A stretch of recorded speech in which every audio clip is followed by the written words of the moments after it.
right, good evening. I want to call the August 21st, 2025 meeting of the Charter Revision Commission to order. The first order of business is approved minutes. Has anyone, we got these today. I don't know if anyone's had a chance to read them. Do we want to approve them tonight, or how do you feel? I didn't get a chance to read them. Should we wait till, oh, did you get what you did? I didn't. I did not either. Rather than just skim them, I can wait till, Should we wait till next week? we can wait till next week. Okay. Do we have any reason to modify the agenda? I don't think we do. So our first order of business is we've got Bob Fisher on the line. And the plan is to walk through the charter changes with Bob. And I think we're gonna look at the one that we've crossed out and added so that we're knowing what we're looking at is real. Or who did the act, who made it as it is. And it was, I meant to look it up and I forgot the date that Bob was here 2-something years ago, Bob, when we walked through the charter for the very first time, and I meant to go look it up. And Probably January. I think it was. It was a Way long beginning. time ago. 2023. Yeah. It was the first or second meeting. Yeah, I've got them all in my book, but I didn't mean to Yeah. look it up. So I think what we want to do is we just want to go through this, make sure we're all on the same page, knowing what we did, why we did it, and if there's some additional issues. I know in a couple places there are some issues which we can flag as we go along, and then we can decide how we want to deal with them. Does that make sense? Bob, are you, yes, Bob's there. I'm here, I hope you can hear me. Yeah, and we just want you to jump into if there's something that alarms you about what we've done. Yeah, I've had a chance to go through it, and I think in large part, this is really great in terms of you've deleted a lot of things that don't need to be there. You've made references to state law. You've gotten rid of things like the school board. There is, once we get to the initiative section, I do want to address the referendum, or not the referendum, but the rescission of a town ordinance section when we get there. Great, thanks. And so should we just start right in? Do you want to start right in? Okay, the first thing we did was remove Article 1, which is the preamble. And so we did that. And we really did that because we wanted a document that was clean and just stuck to the facts of why we had the document. Then we changed Article 2, Organization of Town Governments, to elections. And Hannah, do you want to go through, or the, No. Yeah. yeah, elections, and the green language is the new language for us. Well, to yeah, talk so it got too confusing to try and separate out the green and red from the purple and blue, so everything is just green and red in this version, but there are some additions. Yes. So in Article 1, Section 1, we added the 2 definitions that we talked about last week, clarifying that town meeting, the annual town meeting is both parts of the voting at ballot box and the open town meeting, and then a special town meeting is basically either or based on how it's warned or what it's required to be by state law or the charter. So I know we hadn't looked at this language before, so if anyone has thoughts or anything about, if this makes sense, we can talk about it. Yeah. The one thing, and I noticed this as I was getting deeper into the charter, is the definition, and we sort of were grappling with this. There are parts in the charter that it said the annual meeting will take place, or this something, and it's in the referendum section, or the initiative section too, is such and such a vote will take place at the annual meeting.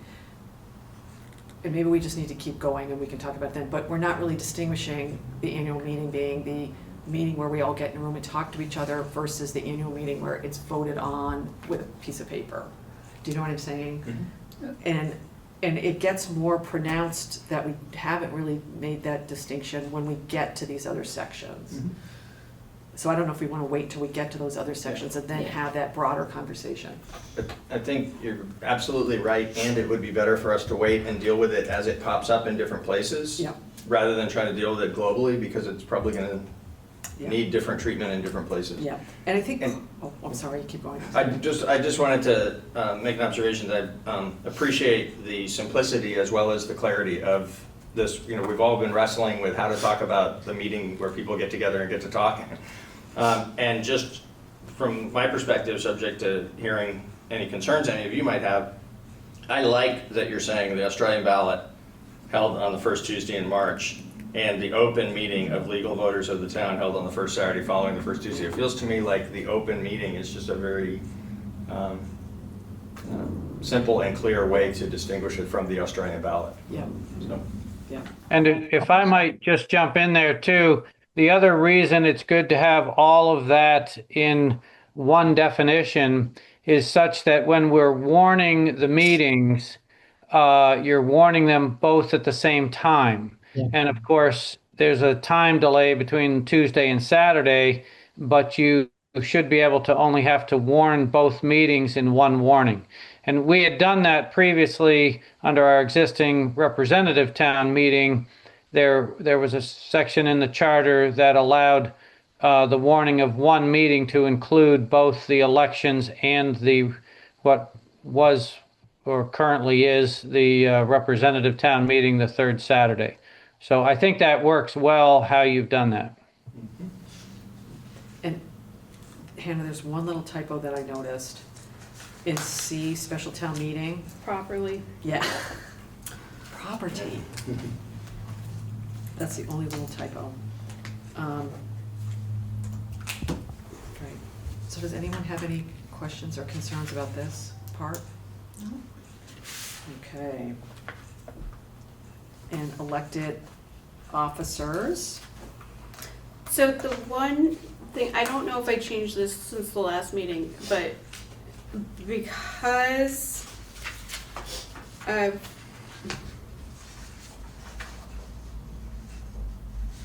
because we wanted to add the nomination language to this, what was subsection A is now A sub 1, because I wanted to include that list as a subsection right, so that we could add a section B to add the language that we wanted there, which is the elected officials shall be nominated to the ballot in accordance with state law, which we had discussed last week. yeah. Great.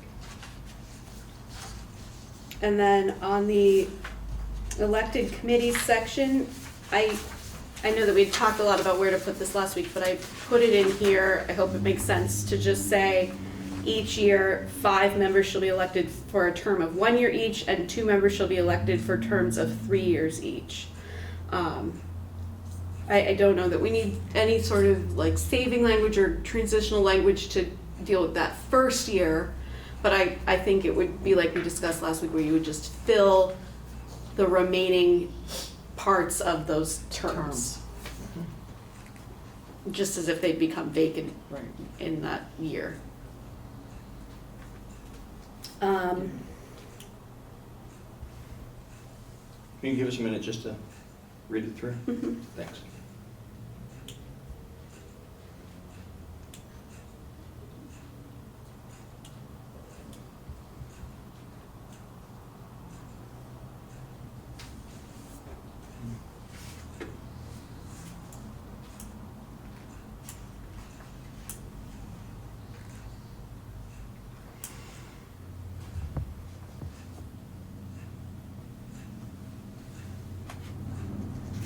I also think that we said that Hillary will know how to do the first year. Yeah. Yeah.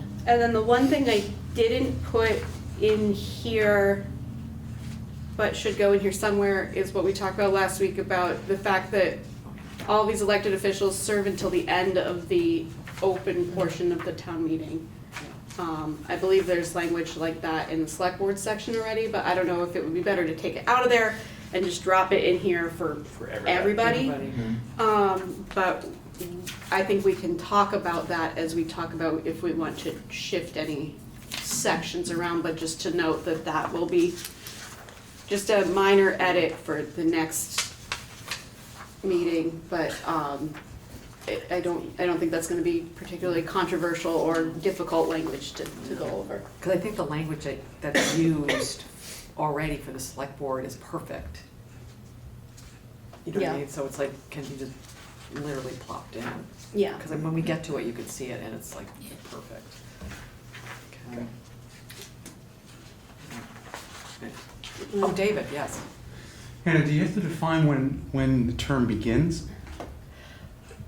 That's what we're gonna do. Well, I think if the previous term ends, It says it, let me find it. yeah, well, there's language in there for the select board that we're just gonna copy over that sort of deals with this fact that you're voting to elect these people on a different day than their term actually ends. And it actually speaks, I believe, in the select board section to when the term starts rather than when it ends. But since the new people are sworn in on a particular day, that's obviously the day that the They begin. other people step away. Yeah, because it says, the newly elected select board members' terms shall begin on the first Monday following the final adjournment of the annual town meeting. Yeah. So that's what it would be, Okay. something like that. And we So took the out, following week. is that the language what you That's just the- read? Is that still in our draft? That's in the 'Cause select I board, That's I yeah. in thought we had draft. decided to take out final adjournment because we were concerned about a situation where there might be a tabled item. We can look To at that continue when the we meeting. get there. Yeah, I'm happy to look at that when we get there. Yeah. Okay. Oh, Gary. I looked at that draft, so I was just wanting to know what is the difference between shall and will? If you put will, would that make a difference? Would one of our lawyers like to? There's really no difference between shall and will. Both are mandatory. The main difference comes in sections where you see may and shall, or may is more permissive, but will or shall have the same meaning. Oh, okay. I just wanted to get clarification on that. Thank you. Thank you, Bob.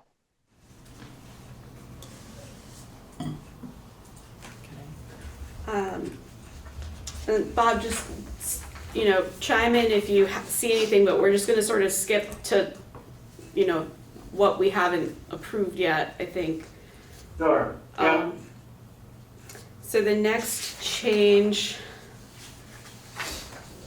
is in the Board of Library section. It's page 6. And Peter, you'll have to remind me what we actually changed here. I Actually, remember. Yeah. well, go ahead. It was, we were conflicted about using the word employ, remember? Page 6, it was In C. C, Yeah. yeah. But then there was also language you, Hannah, were gonna write for B, which it looks like you did. Did. You added, appointed by the select board each year. Year.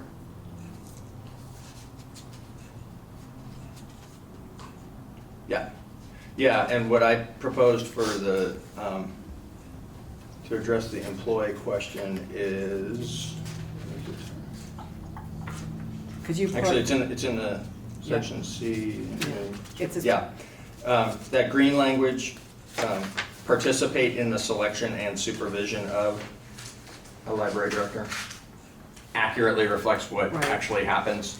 So that there's a process that where both the town manager and the trustees participate. The appointment is actually made by the town manager. And the supervision is shared in the sense that that person, like the other department heads, is accountable to the town manager and gets a performance evaluation from the town manager. And they also report to the trustees and receive some degree of supervision from the trustees as a body. I like the language. I like those words.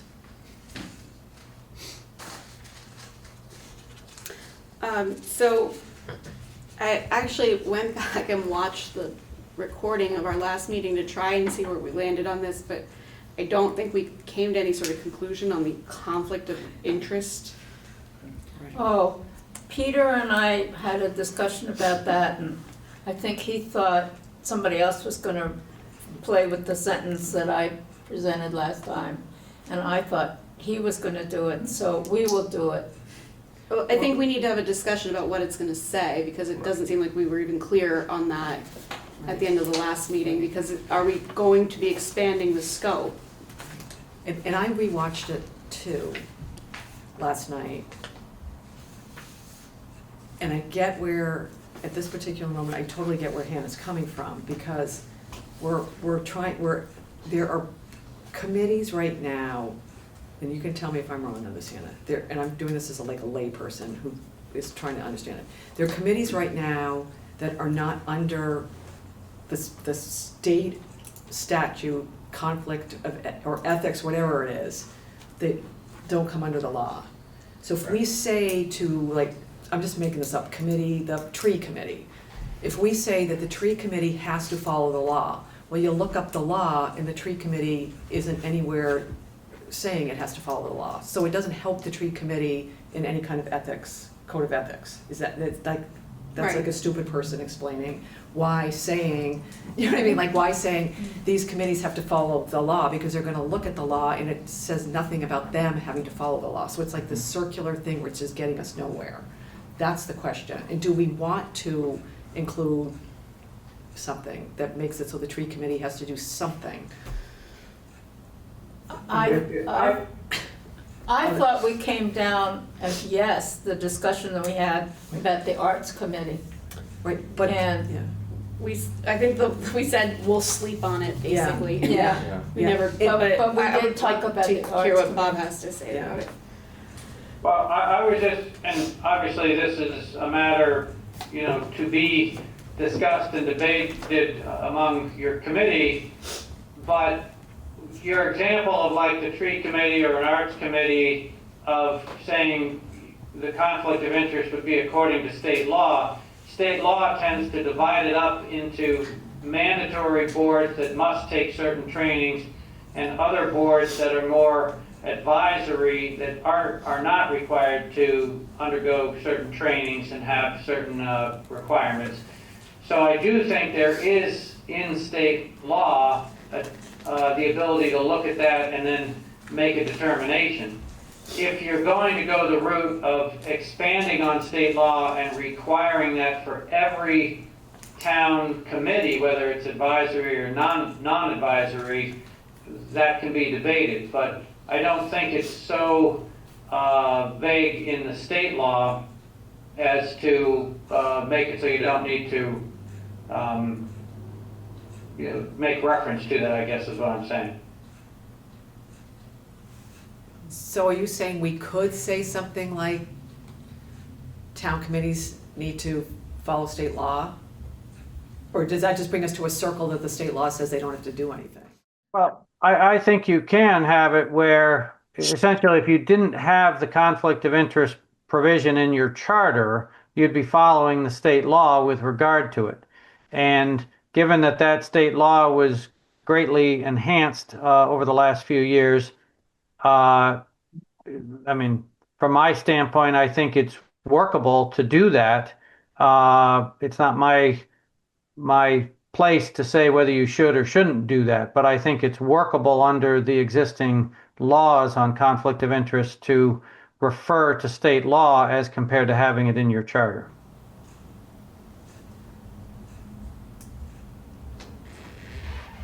Right, but what if we wanted to have a sentence in the charter that said all town committees need to follow state law? In regards to, conflict of interest or ethics or whatever it is. That's fine, but that's like stating the obvious. Obviously, committees and towns have to follow state law. Mhm.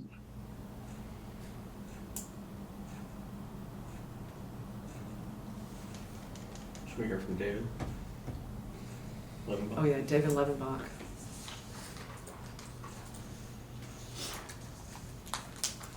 Thank you, David Levenbach, District 9.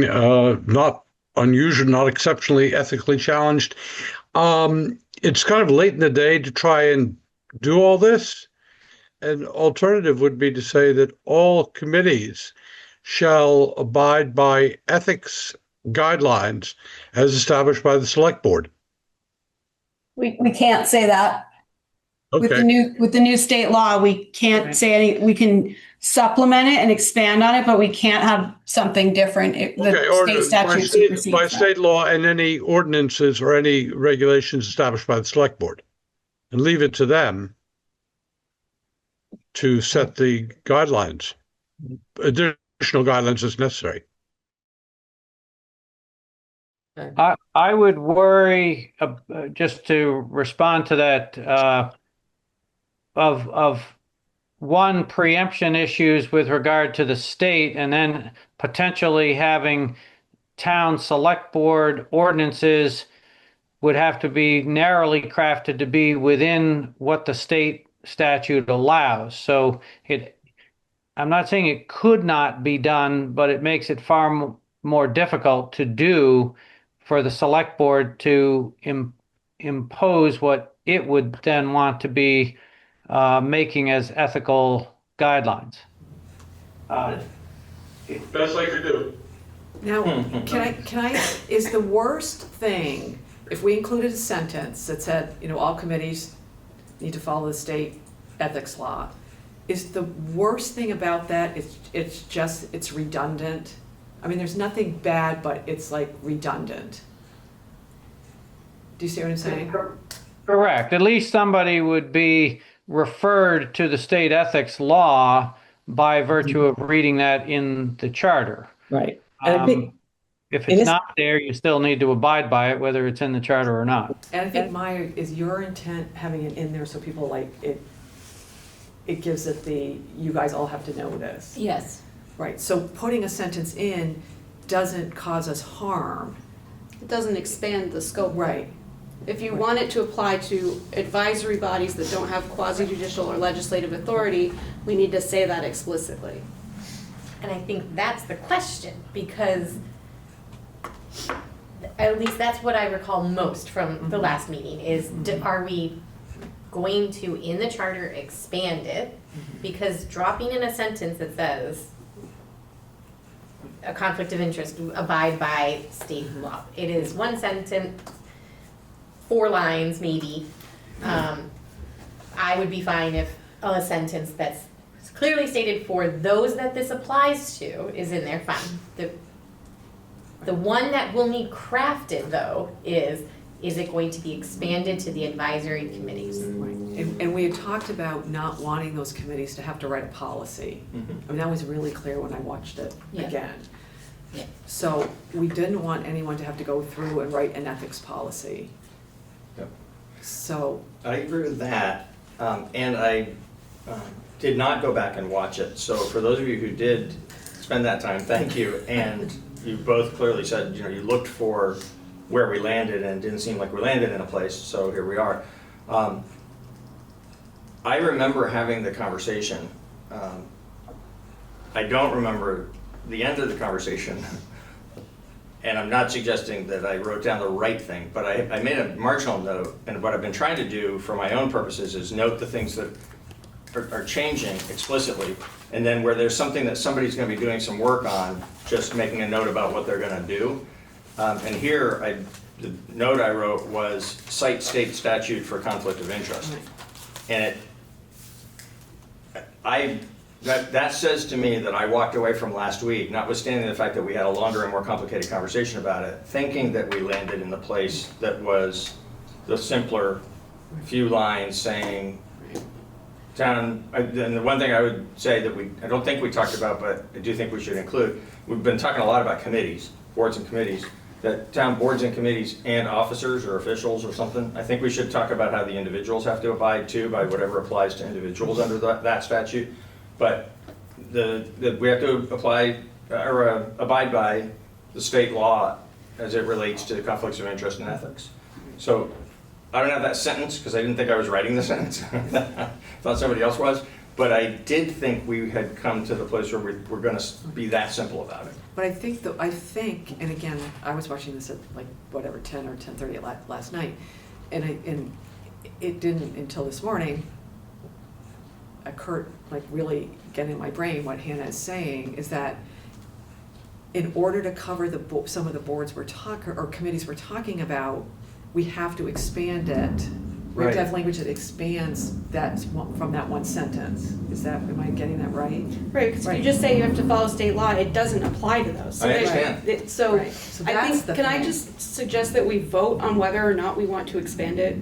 Because I just know personally for myself, I don't think that I agree with that as being necessary. But, so I think we should maybe take a vote on that to see if we even want to proceed in that way. Yeah. David? Maybe before you vote, as a chairman of one of a committee, I think it's important that the town make everyone aware of what the state law and what they're working on. Otherwise, and that's changing, as Bob had said, more frequently.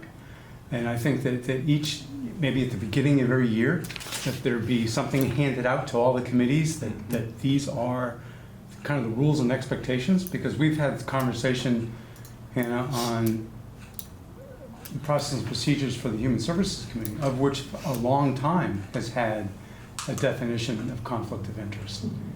And if it becomes simple as simply go by what the state says, then someone needs to tell the committee what the state says.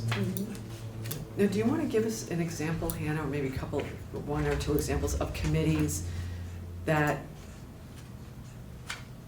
if we put this one sentence in that says everybody has to abide by the thing with no expansion, who's not covered? There's a pretty long list, but the only people that are required to abide by the conflict of interest provisions are what are called municipal officers under the statute, which is any member of a legislative body, which would be a select board, any member of a quasi-judicial body, DRB. and any individual who holds the position of or exercises the function of any of the following positions, which includes advisory budget committees, which I would argue both of these new committees would fall under that, auditors, building inspectors, cemetery commissioner, chief administrative officer, clerk, collector of delinquent taxes, department heads, constable, assessors, listers, mayor, moderator, planning commission, road commissioner, town manager, treasurer, trustees of public funds, or the water commissioner. So it wouldn't apply to any board that doesn't have quasi-judicial or legislative authority, which is most of them. So, and my argument against it would be that because they don't have that authority, you're not really protecting it. Someone else is making the decision about approving, a mural they're making a recommendation, but they're not making the ultimate decision on that. And I think that's sort of the safeguard there. Right. So that would be my argument against expanding it, because it applies to, the people that this is designed to protect against these conflicts. So that's, so like this committee, Parks Committee, like there's a lot of committees that don't have those, that don't fall under that umbrella. And I would argue don't need to, but that's why I think we should vote on that to decide if we want to expand that scope. And we can do that and say that, the municipal code of ethics shall apply to all, town boards and committees.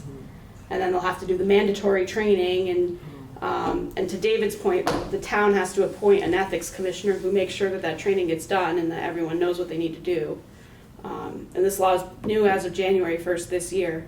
So, I don't know how far that process has actually gotten, but So like the committees are not responsible for, they're responsible for making sure they complete the training, but they're not responsible for advising like the chair of the committee doesn't have to tell the rest of the members what they have to do.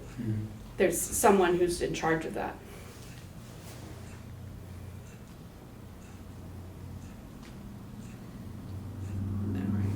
Well, I first said I wanted something in the charter because of the discussion that came up at the last RTM, in which there was some accusation being made, or accusations being made about members of the Human Service Committee having conflicts of interest.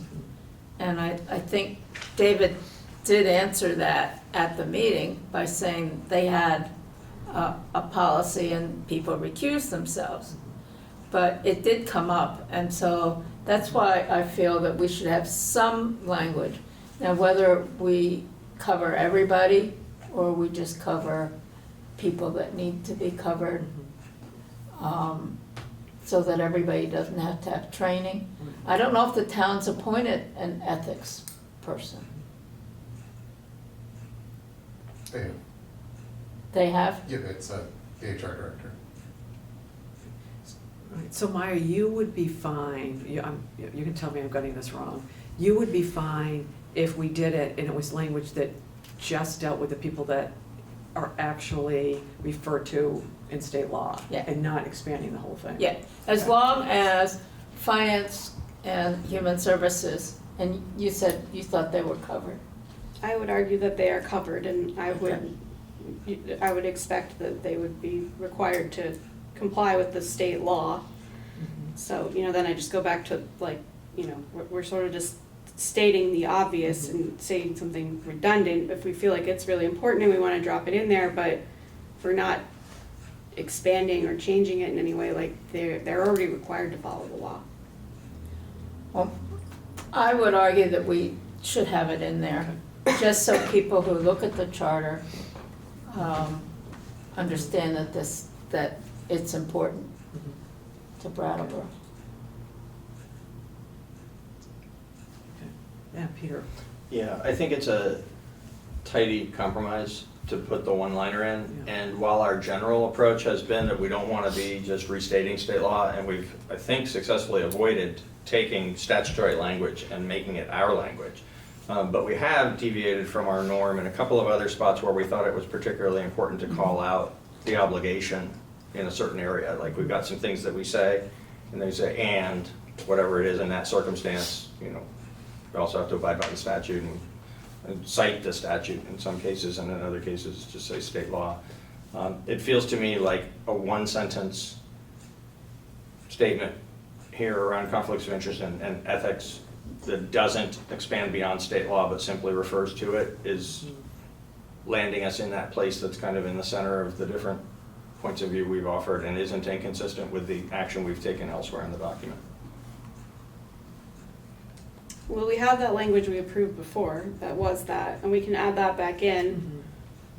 I would argue that maybe we save where that goes because it's really not part of elections anymore, and so Right. that it needs to Right. go somewhere That's a else. good point. But I think, if we can all agree that that needs to go back in there, it seems like I still think, just Right. vote, but it seems pretty clear I'm getting outvoted on that, so, It's not necessary. I think Right. we would all readily accept Right, that we don't that need it's it, but. clear that it's not necessary. And then the question becomes, is it useful to call it out because it's so important? Yeah. And I don't have any objection to using a couple of lines in the document to do that.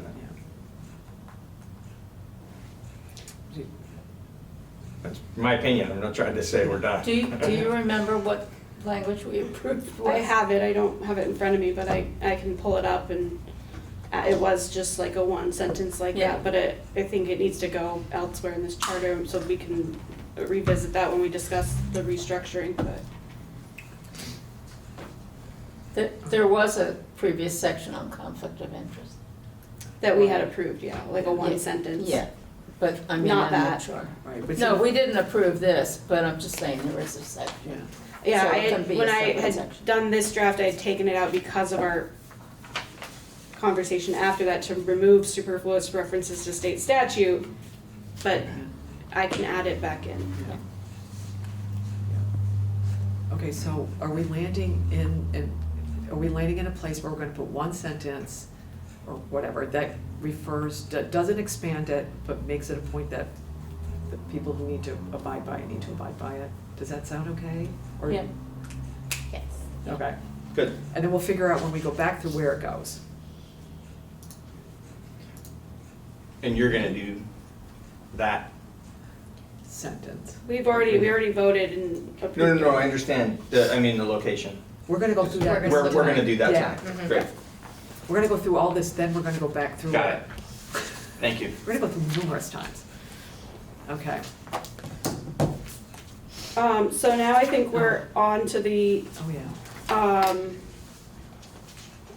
the reconsideration of ordinances. I don't think we've made any other changes other than that up until that point. We made the changes after that to the recall section, but we can go over, have Bob discuss the issue with this reconsideration of ordinances section that was brought to our attention by Tom Moskowski. Yeah. Okay, does everybody remember I have his memo here, if anybody wants to remind themselves. He's saying basically that what we have is stricter than state statute. So Bob will help us through this. Sure. So Tom is correct that with general rules of construction, the more specific rule controls over the more general, the more recent controls over the older versions. And so typically speaking, you would look at a charter being more specific and that would control over the regular state statute. We recently had that come up with regard to the ordinance where there was a petition to disapprove it last year. And when you have the votes and thresholds for petitions, generally speaking, you want to err, or at least the Secretary of State's office wants to err on the side of allowing votes as much as possible. So in that instance, we allowed the petition to come in with the 5% rather than the 20% because of essentially the rule of leniency, which is another rule of construction. So you've got these rules of construction that are going up against one another. With regard to a charter amendment, could you keep and make the reconsideration a much higher standard? I think yes, but I think from a legal standpoint, I think you could put it in. I think it'll get discussion at the legislative level when it goes up to the state legislature. From my perspective, I think when you look at other provisions of the initiative section, if you're going to allow something for public sentiment to be 5%, and you have others that are lower percentage, 10% for a binding to pass an ordinance, that's actually very peculiar and singular to Brattleboro compared to other state laws. But the reconsideration to approve an ordinance and disapprove an ordinance, I would suggest you want to stick with the 5% and just make reference to Title 24, Section 1973, the permissive referendum to disapprove a town ordinance. I think that comports more with what you're going to see the legislature approve compared to the 20%. So those are my thoughts on that. I think Tom puts forward what are correct rules of construction, but I guess from the standpoint of the ease with which you want to work with the Secretary of State's office and their elections division, keeping it along the lines of the state law with 5% for a petition to discontinue, makes a lot more sense in my view. So the Question? So the question is, we're saying 20% and the state statute says 5% for the signatures. Yeah. Is there anything, and I'm looking at these, going back and forth like 500 times, there's this, Tom is talking about 44 days versus, is that Tom who's talking about that? Versus 15. Yeah, I mean, we have 60 days, but I think they're talking 60 days for the same thing we are. So is the only difference between our language and the 24 VSA 1973, is the only difference the number of signatures on a petition? It's also Also the this- No, it's both the number, the Days. percentage per petition and the number of days within Right. which to file it. Okay. Because under state law, it's 43 or 44 days. 40. Yeah, 44. So if we were just to take our language and make those numbers equal, the same as state law, there's no reason we couldn't do that if we wanted to do that? Like, we don't have to rewrite, I'm just looking at this, it's a basic, obviously, it's a fundamental thing, do we want to change the numbers? But we don't have to rewrite this whole thing if we just wanted to change the numbers. That's correct. Okay. You could also just say, may petition for reconsideration of an ordinance adopted by the select board according to state law. That would be if you're going to stay consistent with what you're trying to do Right. of making reference to state law, if that's the position of your commission, then I would do that versus change the 20% to 5 and the 15 to 44. I would say we just take it out. Right. I was leaning that way, but I don't want somebody to think we took it out that they can't reconsider ordinances. Yeah. You know what I mean? That's my big fear, is if everybody sees a red mark through this, they're gonna go, oh my God, you guys aren't, nobody can reconsider ordinances. That's just my first reaction, but I'm willing to hear. I feel like I sound like a bit of a broken record, but this is not a how-to manual. Like, just because it's not in here doesn't mean you can't do it. Right, and I get that, I get that, because the people who did the ordinance or the reconsideration in December figured out how to do it without what was in our charter. So Right. people do figure things out, I just want us to be cautious to make sure that. Also, I recall going over this like a year and a half ago, and it's curious that at the time, it didn't go to state statute, and so we didn't make a massive change. I think if any, like maybe it was considering taking it down to match maybe closer to 10, but like, and not that I want to rehash anything, but like, why is it at 20? Like clearly we've had this conversation like again a year plus ago, but I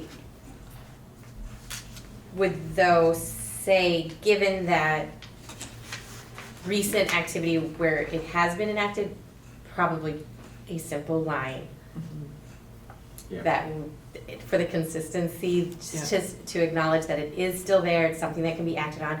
And I totally agree, it's not a how-to manual, and yet folks go to it first. Yeah. And I'm not saying we have to keep all the language in, I think if we No, take it okay. all out, and again, I'm totally with everybody, I'm not rehashing state statute and everything, but I think if we take it all out, there's just something that doesn't, like, So there are three of us Yeah. who agree that there ought to be a one-liner based on Yeah, two I already agree having with said that. so, and I feel that way too. yeah. I feel that way. So Yeah. That we have to have I think we something land in the in same there. place as we just landed on Yeah. conflict of interest. Yeah. Let's One have a line. header, let's have a one-liner reference to state law, and And call it a day. Can I propose that it instead go in the subsection on adopting an ordinance, just as a part of that? I don't think it's important enough to have it be its own section if it's just a reference to state statute. And where would that be? It would go in subsection B, just adds like sub 5, like just states Page a 7. recall is, Oh, I see, petition for inclusion of the warning of an article to adopt an ordinance. Or make it a sub C after that, but I don't think it needs to be its own section. I'm sorry to disagree. I think it ought to be separate because this is speaking to including something in a warning where there's gonna be a slate of business, and this is one piece of the slate of business. Whereas the one-liner we're talking about, if we keep a separate section on reconsideration of ordinances, would speak to a different process when an action has already been taken. It's addressing a singular thing that has happened and that some people in the community think should be undone. It feels substantively different to me.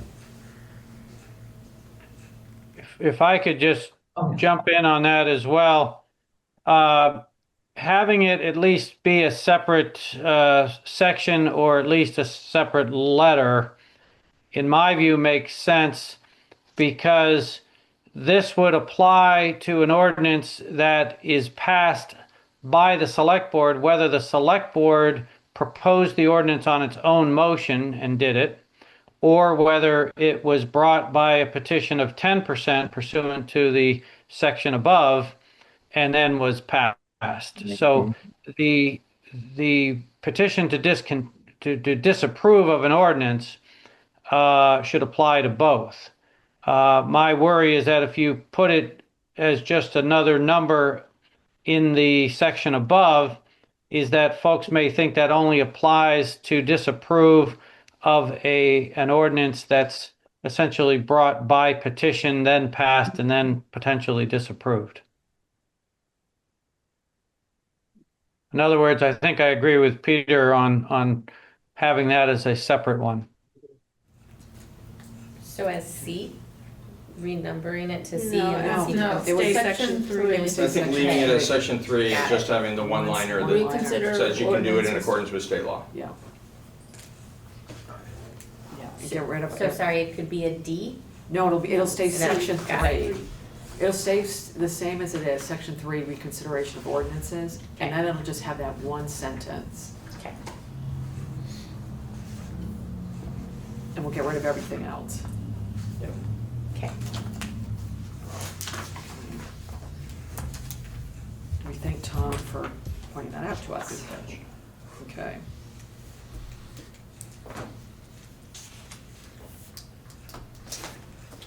So the next change is just based again on our discussion last week with the request from Hillary to change the way that we are framing the recall. So it now says that the petition shall be valid for a period of 30 days from the date of issue. I couldn't recall if we had said perhaps 45, but Yeah, I think we did. um, Because the whole thing from beginning to end was gonna have to be done within the period of time, and it wasn't a sliding thing based on the signature dates. Again, this is just my marginal note, but my marginal note says that we did decide that we were gonna make it 45 instead of 30 to allow that time for the signature to Too be gathered. many pieces of paper.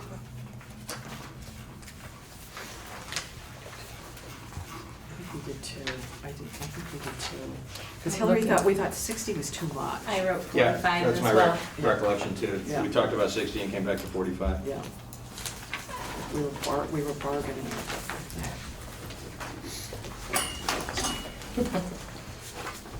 I have 45.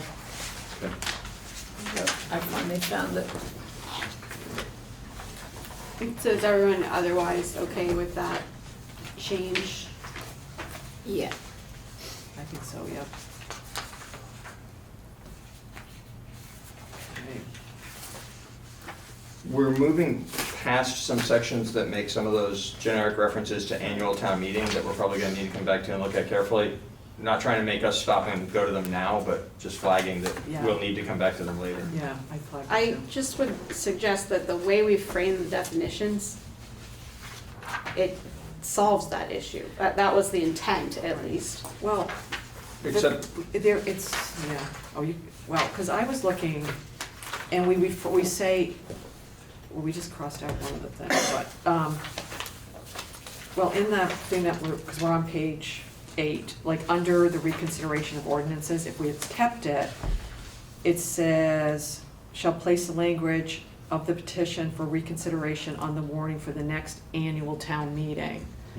But annual town meeting is the big umbrella Right. thing. It doesn't say the next Open Australian town- ballot or next open town meeting. Yeah. And that's the issue I have, because it's always said it's gonna happen at the next annual town meeting. And I love the definition of annual town meeting, but annual town meeting has two things attached. So I think it's gonna cause confusion for people going, well, which one is it? And I think there is the potential for confusion, so we should either address those spots and decide that it's okay that it be vague, because then there's an opportunity to send it one way or the other to either of the two types of annual town meeting. Or if in situations where we think it should be more specific, that we make it more specific. Yeah.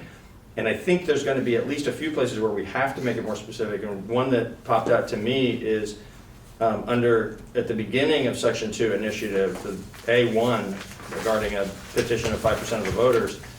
It talks specifically about the circumstances under which it would go to Australian ballot. Yeah. And then it says, otherwise, it shall be acted upon at the annual town meeting as an advisory vote. Yeah. But in that instance, it's begging for it to say open annual town meeting. Yeah, yeah. And I agree. Because it's the thing that's not the Australian ballot, which is mentioned earlier in the same section. Yeah, yeah. So that's the issue, and I don't know if we want to go through this whole thing and then go back to all the, where it says annual, and then we can Right. go through it in our minds. I mean, does that make sense, just to go through the rest of this and then go back? Yeah, Fine with me. that's, Because I think we'll feel better because we are going to agree on a whole heck of a lot of this other stuff. Okay. If I could just Yeah. jump in there.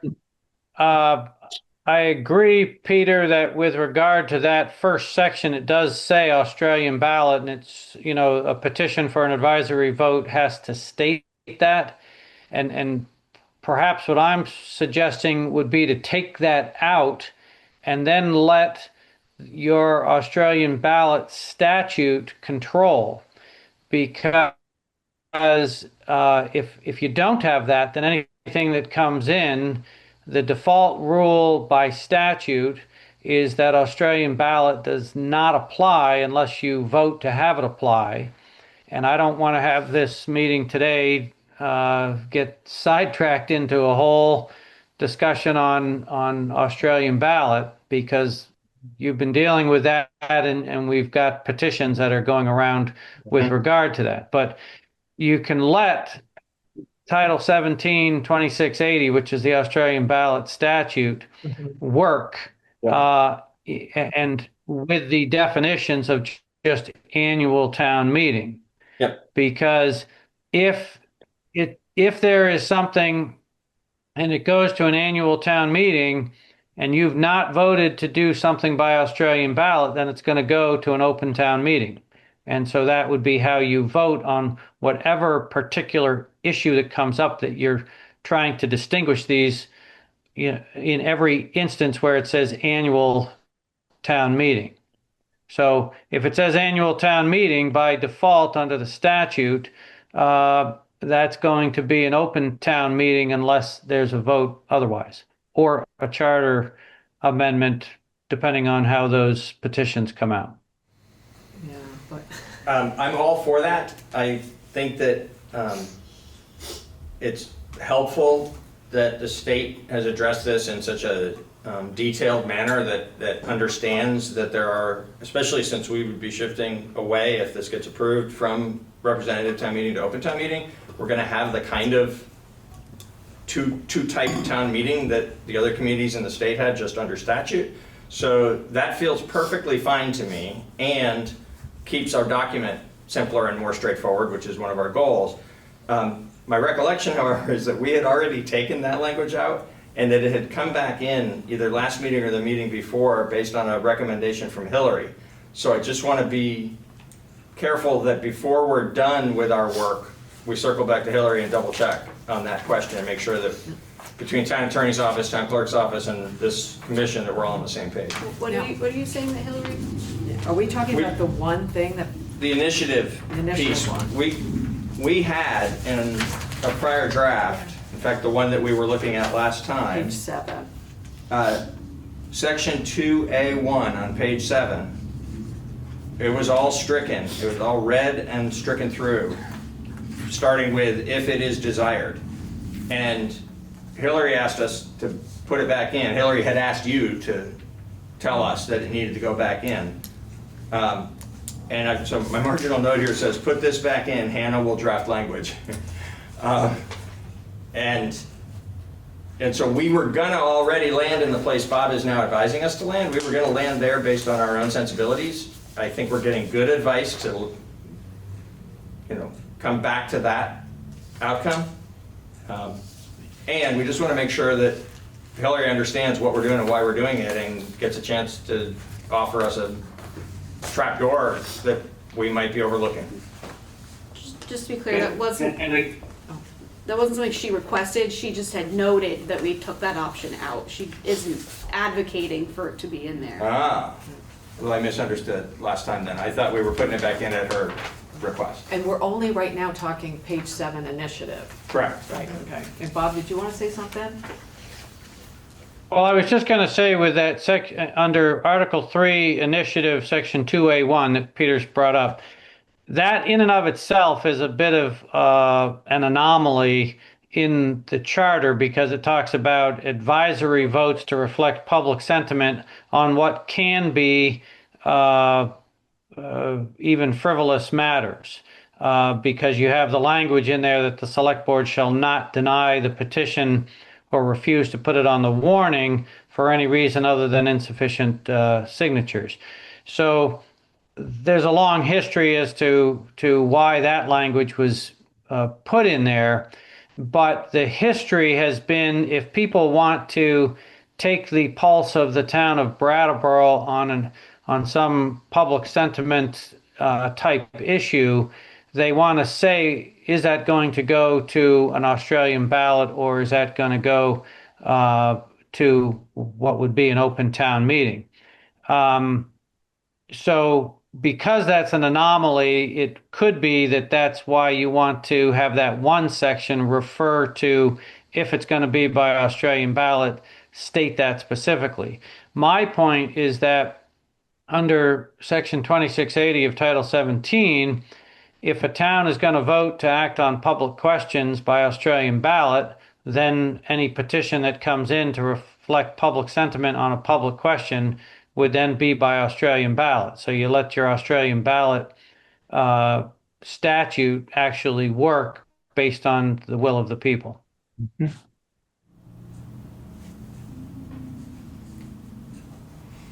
right. So are you saying that we can't give the people who are asking for the initiative, we can't give them a choice as to whether they want it at open town meeting or by Australian ballot? I think that is up to you and what you want to put in the charter. My recommendation would be to go back to where I think you had it all deleted out, and then whether or not it's going to go by Australian ballot would be a function of people voting whether to use the Australian ballot system for public questions.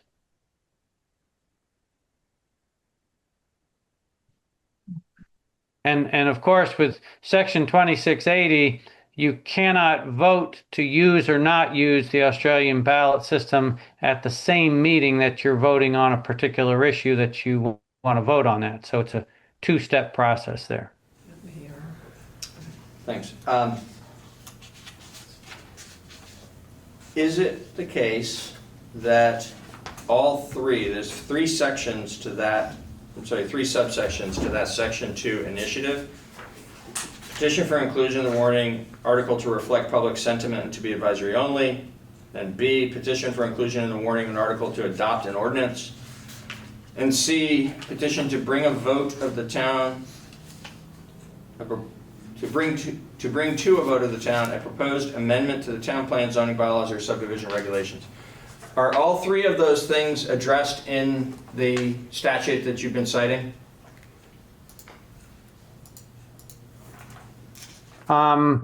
Yes, or could be. I mean, what I mean by that is that if all three of those, if you took out the section about Australian ballot in 2A1, then you'd have 2A, 2B, and 2C, all that allow the people through initiative to petition for particular items, all right? Yep. Those items then would, by definition, come to an open town meeting unless the town has voted to vote on public questions by Australian ballot at a separate vote that talks about that. Yep. So in general, towns have that vote. Do we want to vote on all public questions by Australian ballot or not? If you vote yes on that, then anything that comes in would go to Australian ballot until such time as you decide not to use that method. Thank you. Based on the clarity of that, I think we should reduce this to about 4 sentences. Reduce this page and a half to about 4 sentences instead of all of this different language and all of these different thresholds and timeframes that we're imposing as local differentiation between these different types of items. The statute speaks to the people's ability to do this in any of the towns in Vermont. So I think that we were talking about an initiative maybe coming back to something as simple as petition to inclusion in the warning of an article to reflect public sentiment, to be advisory only in accordance with either state law or that citation of state statute, right? And if that's an appropriate solution under 2A, and B and C are equally addressed in the same statute, it feels to me like the solution for us in this section of the charter is to compress all of that into a statement that for these purposes, we follow the state law, and it applies to each of these different types of petitions. And are you just talking section 2 initiative, or are you talking? I am talking section 2 initiative. I don't think we Okay. should talk about the other sections of this article without looking at them separately because of the different different purposes they serve. Right. But for initiative, where there's these 3 different kinds of petitions that are already cited, but it seems like the same simplification to refer to the state statute is the appropriate solution. Yeah. That we can compress that into one statement of under these, and for the same reason as we've talked about twice tonight, importance of the matter, and so it doesn't seem like we're making it disappear entirely. Right. I think that it would be good still to have Yep. section 2 initiative, but where the one-liner is that for these 3 types of petitions, we follow state law. Yeah. So you would say something like, the voters of the town shall have the power to petition for inclusion of an article to reflect public sentiment, a warning of an article to adopt an ordinance, and a petition to propose an amendment. That's one solution. I'm not opposed to it. It might be helpful to have each of the 3 different things pop in the way they pop now. To have there be a statement more like the voters of the town shall have the power to And then petition for B. action, blah, blah, blah, in accordance with state law, for the following purposes. And then there's a section A as it's currently labeled, section B as it's currently labeled, and section C as it's currently. That's what I would prefer. I thought you were. I think trying so to too. put I'm them not trying to into put it one. all into one paragraph. I am trying to Yep. dramatically squeeze this section down so that we simply follow the law. I think what Bob was speaking to was solely about the way that it's voted on. Yeah. And I think, and correct me if I'm wrong on this, Bob, but the initiative and the petition to adopt an ordinance are specific to Brattleboro. you can petition to have, the second part of that is correct. What's peculiar on the petition for advisory votes, that could happen in any town. What's peculiar to Brattleboro is that we have a charter provision that says you have to put it on regardless of whether it's frivolous. In other towns, if somebody said, should we have a vote to reflect whether the third Tuesday in March should be, Purple Sky Day, other towns have the authority by select board and Vermont Supreme Court case law to say that's not the business of the town, therefore we're choosing not to put that on. And Brattleboro decided they wanted, if people went out and spent the time to have 5% of the voters, even to reflect something that's frivolous, that so be it, we'd vote on it. That's what's peculiar to Brattleboro. The inclusion to adopt an ordinance, that is not in state statute. In other towns, you elect the select board then passes the ordinances. So the ability to actually petition for an ordinance is peculiar to Brattleboro. So it's not as, I'm sorry. I was just gonna say, so it's not as simple as doing what we just thought we could do. Yeah, clearly. Yeah. What about the section C regarding changes to town plan and zoning?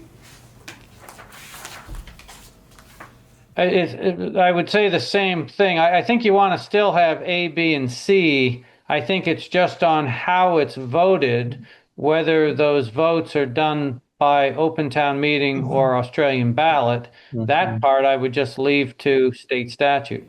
And Bob, I want to clarify, the state statute says that it would be done by open town meeting unless the town decides that they want to take these particular votes by Australian ballot.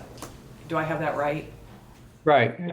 Title 17, the section on Australian ballot 2680, says that the general rule is that Australian ballot is not used unless a town, with certain exceptions, such as like bond votes, is not used unless the town votes to do that. So there are three main sections of 2680. One, whether to vote to elect officers by Australian ballot. Two, to do budgets by Australian ballot. And three, public questions by Australian ballot. Right.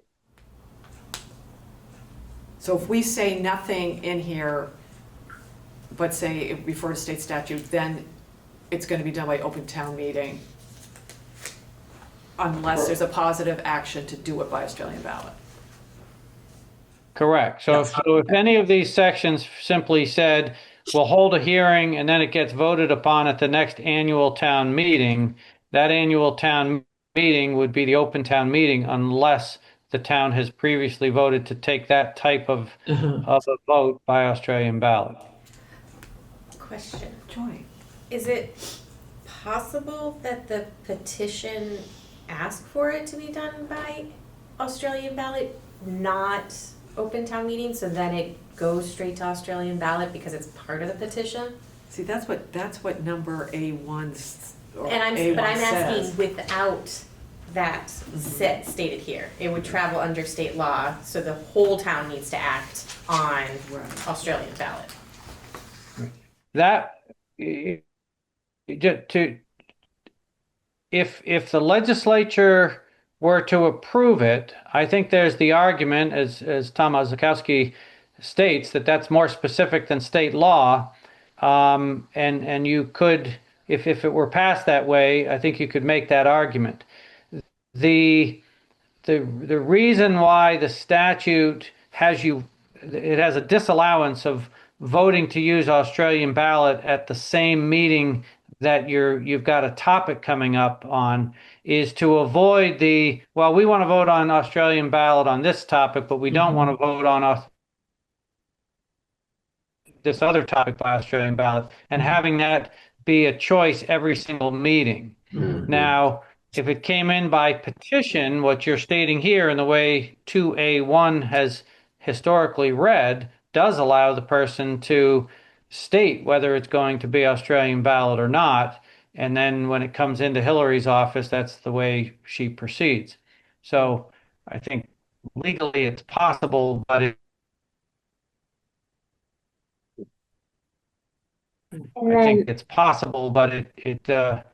really there may be public policy questions or reasons not to go that route. And if the town votes that an initiative like A should be done by Australian ballot, it's for all time until that vote is rescinded? Or is it like how? Because you give an example where like you can't do it at the same time that there's a topic, but how long does that vote on an Australian ballot vote stand for?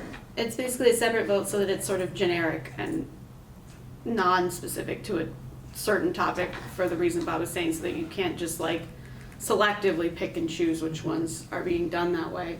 If we, again, want to have that in there and just, because I think that's sort of how our special meeting definition is phrased right now, is like, it's the way it's warned or as required by statute or charter. But yeah, I mean, like once you decided to vote by Australian ballot, it's kind of like the thing we're wrestling with the discontinuing RTM. It goes on until you decide again to take some affirmative action to stop it. Right. Okay.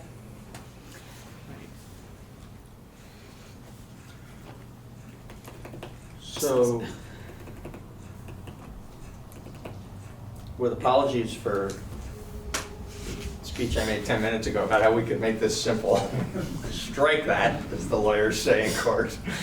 Now that it's clear that these are sections that are in our charter to begin with because these don't exist under statute. This is not repetitious of statute. These are intentional to broaden the powers of the people in Brattleboro.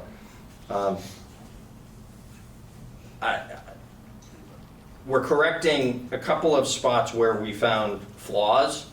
That thing that you've talked to a couple of times, Bob, about the frivolous language, changing that to be, instead of stopping the select board from holding something and not putting it forward to a vote because it's frivolous, instead of having that be in the negative, it's being changed to the positive of that it has to go on the warning unless it doesn't get enough signatures, right? So I think that's a good change because it meets the, it continues the intent, but it does it in a more, in a clearer and more effective fashion. I don't think we've heard from anyone a desire to reduce the powers of the people. No. I don't desire to reduce the powers of the people. I think we're landing back, based on the fullness of the discussion, in the place that says that in this paragraph number 1, 2A1, we need the word open, and maybe we don't need it very often in other locations. We're going to go through and look at later, because maybe our annual town meeting is a sufficient reference that can go either way in most other cases. In this case, I think we should leave available to the petitioners the ability to ask for Australian ballot if they want it. Otherwise, it's going to go to the open meeting. But because of this particular section, speaking explicitly to Australian ballot in that way, I think it's important when we mention the annual meeting that we mention the annual open meeting. Yeah. Because it used to say representative town meeting. So it was very clear what was being referred to there. Yeah.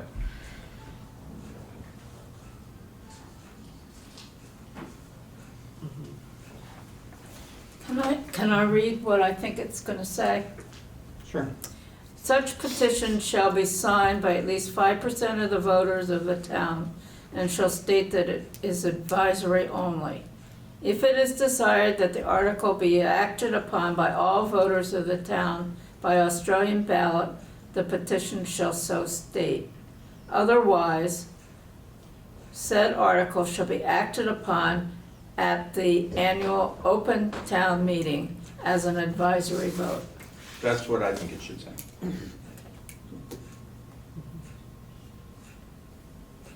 Does that work, Bob?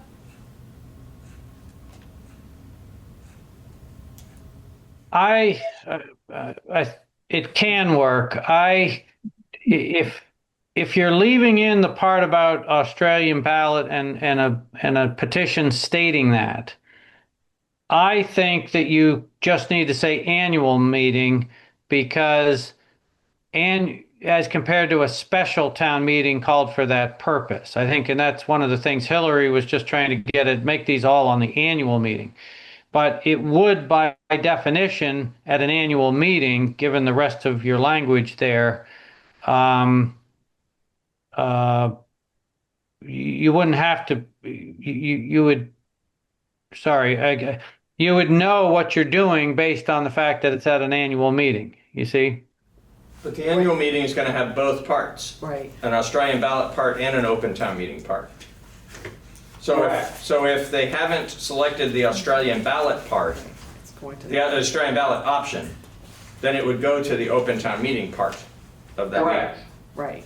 Right, so you don't. That's all I'm suggesting, that we specify that here so that people understand the difference. Because we're gonna call it annual town meeting when it's an either or kind of thing that might be determined by the select board. I don't think you need the word open, because you're using the word Australian in the petition. So if the petitioners come in and say, I want it by Australian, Yes. then you know that that's going to be on the first Tuesday in March, not on the Yes. first Saturday in March. 100%, but if they don't say that, then we're under the otherwise language, which means it's going to go to the open part of the annual town meeting. So it feels like it would be clearer to the public if we drop the word open into this particular place. Except if you then have a petition under 2680 to vote by public questions by Australian ballot. If you had that, then if that passed, you wouldn't do it by open town meeting, because you would have had a vote to that, and that would be in conflict with the word open in your charter.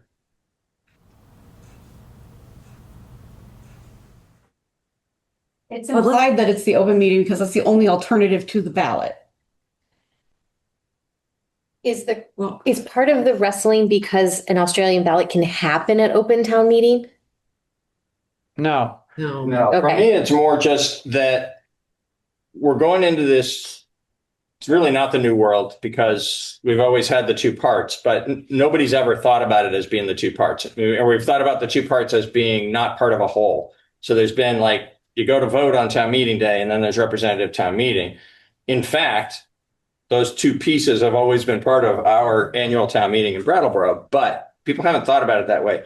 And people are going to need to think about it that way now, because so much of this charter and the new arrangement is going to be driven by that arrangement in state law, that's what a town meeting is in Vermont. It has both of these pieces. And so I'm worried about confusion in this section that we didn't used to have to worry about, because it said Australian ballot or representative town meeting within this one subsection. But now it's going to say Australian ballot or annual town meeting, but we're taking great pains for good reason elsewhere to make it clear that annual town meeting means both things. Yeah. It means the Australian ballot part and the open part. And so to not say open in this particular spot, not to say we need it in lots of other places, but to not say it in this spot feels to me inviting confusion. I would be curious, without a separate term for, forgive me for simplifying this, Tuesday and Saturday, that it's going to, without a separate term, it's going to have to say Tuesday or Saturday. That is the clear. Right. Unless it's a I think we different got our word. separate term We in the do. definition We do. that And Hannah and Bob wrote for us, where it says back on page 3, the annual town meeting shall refer to both the vote by Australian ballot held on the first Tuesday in March and the open meeting of the legal voters in the town held on the first Saturday following the first Tuesday. And so in a situation like 2A1, it could say Australian ballot on Tuesday or annual town meeting on Saturday. Yeah, it could do that. And because in the language of the definition, open meeting was used, I thought it would be useful to actually use the word open next to meeting in this one. I understand we aren't necessarily united on that, and Bob is clearly saying that it's not preferable. So I'm okay to back off. I'm worried that it will lead to confusion. Oh, yeah, Hannah. Would it be helpful to flip the two halves of this sentence and say it gets acted upon at the annual town meeting and maybe voted on by Australian ballot if it so states? Bingo. I love that. So that it's going to go to one of those two things. It's going to the town meeting. It's not a special meeting. Yes, that. It's going to go to one of those two things at an annual meeting. And then if the petitioners specify which one of those two things, then they win. They get to specify. It's going to go to the Australian ballot. Yes, I like that. Okay. I think that's right. I can draft. Then it can just say annual meeting if that's the first thing. So I think that my confusion is not Peter's thing, but it's because it says Australian ballot or the meeting. It makes it seem like the ballot could be at any time. So I think that it would be better to flip those parts and say it's always at the town meeting, and it can be by ballot at that meeting if you want it. Perfect. But they have to specify. They have to specify it. Yeah. Right? Yes, if the petitioners specify Australian ballot, then it shall be decided by Australian ballot. Yeah. Yes. And then I think as we walk through this, we'll see where we do need to use the word open. And the one thing, Bob, you said, I don't want to write this charter because, when you said, well, if someday somebody votes to make everything Australian ballot, then your charter is going to be old. Somebody could vote to change anything in this charter at any time. So I don't want to get stuck on, well, we can't say that because someday somebody may change it. Yes. And I don't want to say, well, we can't say that because there's a petition out there for something that I want to recommend what we want to recommend within reason. You know what I'm saying? I don't want to be reactionary because there's something else out there that may or may not happen. I agree You know what I'm with saying? that. I agree with that. And I think it's worth wrestling with these details as we just did. Yeah. To get our intentions of what we think would be good governance stated properly and clearly and with the effect that we're intending. Yeah. It took us a while to get there on this one, but I think we've landed in a really good spot. I do totally agree that we want to land in the places that we think are best for the town and let the chips fall in terms of actions that may be taken under other actions. I do think we can keep in mind what Bob said, which is that we can just assume it's going to be an open meeting unless we specify otherwise, or there's something else saying that. I hear that. Yeah. I hear that. And the flipping of this made all the difference to me for this one. So, and I think that we're going to find that elsewhere too, that there's going to be, we may need to shift orders of things for there to be clarity of what's actually intended in that paragraph only, since the general usage speaks to both things. Yeah. I think Bob wants to say something. Excuse me. I generally agree with all of that. I think you should state what the Charter Commission wants and suggests is in the best interest of the town. So I'm not saying anything against that. What I would state, though, is the difference between employing something that the statute allows to be voted upon by a simple vote and something that needs to go through a charter change amendment, which requires legislative approval. So, for instance, the vote on whether to vote on budgets by Australian ballot or open town meeting is a vote that 2680 allows you to have. And once you vote that way, it stays until you have a vote to discontinue it. But when you have a vote to discontinue it, it does not then need to go to the Vermont State Legislature for approval, such as a charter change needs. So I just point out that distinction in terms of I understand where you're going, but allowing 2680 to work is a really nice flexible tool that is far more flexible than dealing with the Vermont State Legislature. True that. Right, Yeah. right. And there are, we're going to get to them in a little while, at least a couple of spots where through laborious work, we've arrived in a place where we think there are certain matters that are important to be dealt with in the open part of the meeting, and we've said so. And so, in those places, I think we will want to recommend that it go forward in a way where a charter change would be required and not just the action under state law. Yeah. Okay. So we're basically. But not on these. Yeah, we're gonna make this, the change we just talked about, or Hannah will flip section 2A1. You know what I mean? And so just looking at it a little bit further, I think part of the confusion is that because A2 says that they place it on the warning for the next meeting, maybe it can just be that we take out everything after the word state. Where's that? So it would just say, if it's desired that the article be acted upon by all voters in the town by Australian ballot, the petition shall so state, period. And then it says it goes on the warning for the next meeting. Like, Oh, I see what you're saying. Do you guys see what you're saying? Yeah, that makes sense. I agree. that's easier. We don't have to write anything. Delete. State.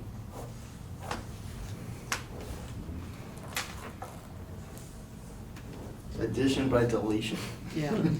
So Yeah. then, the next section would say, the select board, upon receipt of such petition, shall place the article on the Yes. warning for the next annual town meeting. Yes. And That- if it's been requested that it be Australian ballot, we'll vote on it Vote on on it then. Tuesday, and if not, we vote Right. on it on Saturday. Right. Yes. Okay, Right. that makes Yes. sense. Yeah, that Excellent. makes total sense.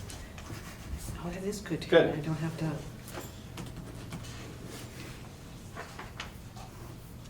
Okay.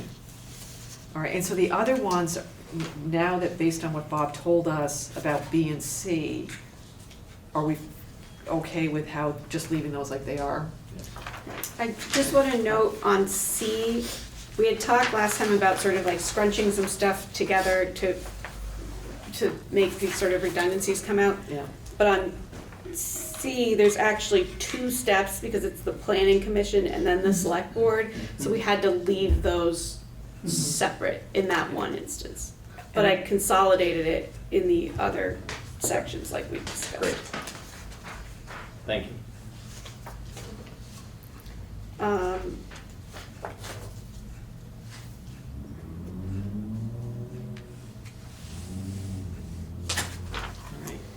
We talked about Yeah, we're gonna reconsideration. refer to, do a sentence, refer to state law, then recall, we have 45 days as Instead of opposed to 30. Yep. So the next spot that we have something new is on page 10. This was again something that Hillary pointed out where we had gotten a little delete happy and had taken out the part where the select board appoints the town clerk, the town treasurer. So instead of adding F, I just put it at the beginning of the new F, which was the old G, at the bottom of page 10. Yeah. Now, can I ask you one question about that? I circled the word all in the select board shall appoint the town clerk, town treasurer, and all non-elected town officers and members of all committees, boards, and commissions. Could that in any way be interpreted as, and I know it's in the charter somewhere else, the human services and finance committees? If we use the word all committees, could there be any way someone could say, no, the select board now, even though it's somewhere else that says they're elected? Non-elected. All non-elected. Oh, I'm sorry. But it, Okay. yeah, but it doesn't say non-elected at the committees, boards, and Right. commissions. It just says that at the officers. I think you're right. I think we need non-elected in between all and committees. Okay. Yeah. That was just my one.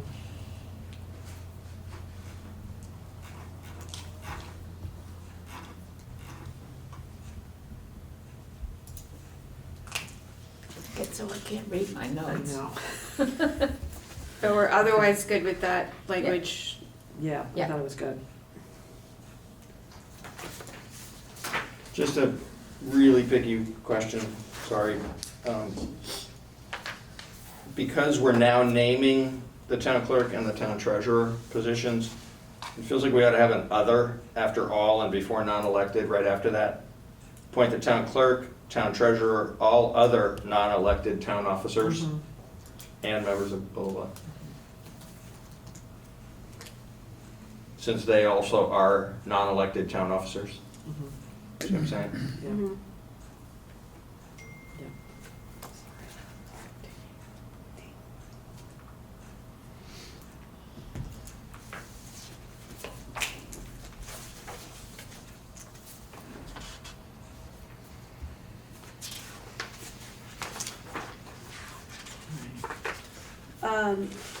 Just to note, on page 15, Article 5, Section 2, I had split those up as we discussed last week. There's no language change, it's just that there's now an A and B.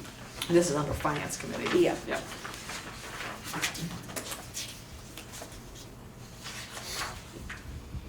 In case you have to catch up to you, please. Thanks. And this section also does have, Peter made the changes to the timing and the dates as well throughout Article 5. Just to refresh everybody's recollection, that was to shift earlier in the process to reflect the earlier gathering town meeting portion. So it's November 15th for the town manager's deadline, and then 5 weeks prior to the town meeting, prior to the open town meeting. I don't know if you did say open in that spot or not. So prior to the I did in what I open gave you. meeting of the annual town meeting. Yeah, so we have to like go through, these are some of the references to where we have to figure out, is it open or what? Yeah. What? And we have November 15th up at the top, annually not later than November 15th. And I'm figuring that's an okay to actually put a specific date because it's the beginning? Is that what we're thinking?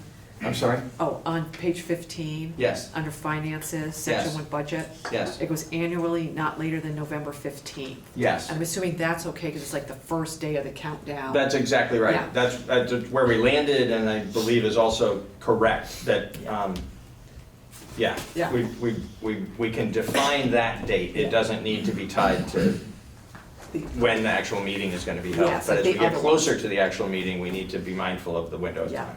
And I- And to clarify, that November 15th mirrors practice. It's actually a little later than historical practice. November 1st has traditionally been when it got delivered. I honestly don't know for sure what the current practice is, but over many years, it was November 1st. And it's sooner than we originally did, because when we originally, before we switched the date to the first Saturday in March, It was we were saying December 1st. This was saying Right. December Yeah. 1st in order to leave a little Yeah. scooch room.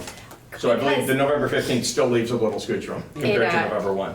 I will acknowledge, there's not a lot of specificity, like nailing down to a true date, you know, so to see one Uh-huh. is a pause for reflection to make sure that we, does it mirror practice and does Right. it like work, you know, because it is so solid. Right.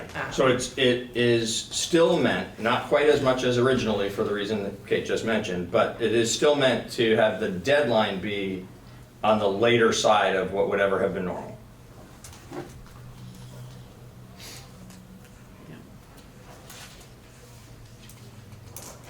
And it's not saying November 15th is the day that it has to be the perfect budget that everybody knows. It's saying propose a budget. That's right. I mean, and it could be like, this is like the draft 1 of what could be 10 drafts. It kicks You know? off the select board's public process of reviewing the proposed budget for the next Yeah, year. it could be on a piece of paper and pencil, you know. Get going. So, in B of that section, 5 weeks prior to the open meeting of the annual town meeting, is that what we're gonna Yeah. refer it Well, that's what, to as, or we're gonna? that's part of what we need to go back, Yeah. whether we do it now or go back through and because, you know, in C, it says at the annual town meeting, the budget's gonna be, so we have to, I think we have to figure Yeah. out our consistency with what meetings we're talking about in some of these Yeah. things. Is there some reason that we need to specify that it's 4 days different? Can we just I'm say, sorry? can we just say 5 weeks before the annual meeting? Like, do we need to give them those extra 4 days? Or in the alternative, could we just say 6 weeks? Like, just to avoid having to make that distinction? If they're I getting don't- warned at the same time, then it's one warning and you have to meet the deadline of the one warning. Yeah. Yeah, Yes, for warning purposes, yes. But there have been times when the select board didn't complete its work on the budget until after the warning had been issued. Because the article just says to decide how much money the town's gonna spend. It doesn't say the specific numbers. I think this is a spot where we wanna be exceedingly specific based on our collective intention. The 6 of us spent dozens of hours engaged with the community and each other and landed in a place that we thought open town meeting was the preferred method of doing amendable business, where it's not essentially a yes or no vote. That we didn't want to reduce more complex questions to yes or no votes. We wanted there to be discussion, the opportunity for discussion and amendment. And for that to get carried out, this is the place, more than any other place in this document, where we need to be differentiating between Australian ballot and the open portion of the meeting. Yeah. Do we wanna look at that now, since we're right there and it's basically, yeah, because we have, in B, we call it open town meeting, and then in C, it says at the annual town meeting. right? Yeah, Yeah. I thought the way that you modified it, you put in words that were slightly different than the ones that I proposed, and I think it's great. I think what you did is what we should reflect elsewhere. In the middle of paragraph B, where it says 5 weeks prior to the open meeting of the annual Yeah, town I meeting, like that. I think it's as simple as us adding open meeting of the Yeah, in a few other places to be really clear on those spots where we believe that it is in the open meeting that that business should get done, not on an Australian ballot. Yeah, And- and one of them is the beginning of C, I think. Yeah, I agree. That is one of them. And then we want to speak to it that way again over in the human services portion as well.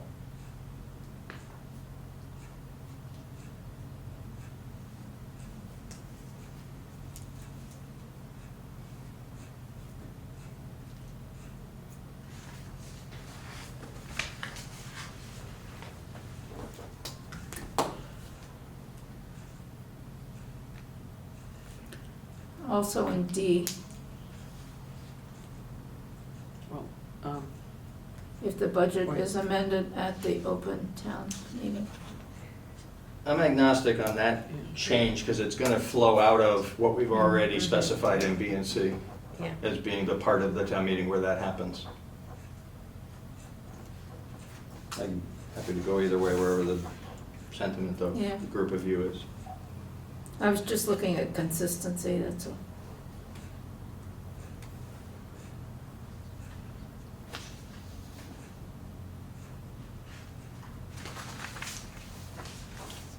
so how do people feel about what Peter has proposed? Where necessary, we call it the open town meeting of the annual town meeting as the solution to differentiating it. Long but clear. Yeah, I think personally, I like it because it is clear. And again, we have to. Even though it's long. Right. Yeah. Hannah, do you have, like, or do I'm- Hannah and Bob have any objections to this? I mean, I think it's unnecessary just Mhm. because we've already defined what the annual town meeting is and we know that this party is getting voted on at the open portion. we don't know that it's gonna be voted on at the open portion without saying so. That's Right, exactly that's the the point. problem. That's the problem. We know what we want, Well, no, but by state statute, it can't be voted on by Australian ballot unless the town votes to do that. right? But I think that, to me, the issue is, we've been representative town meeting form for, you know what I mean, forever. It feels like 60 years. And I think that it's gonna be confusing for a lot of people, and I think a lot of assumptions are gonna be made by people, just not because they're not trying to figure it out, they are trying to figure it out.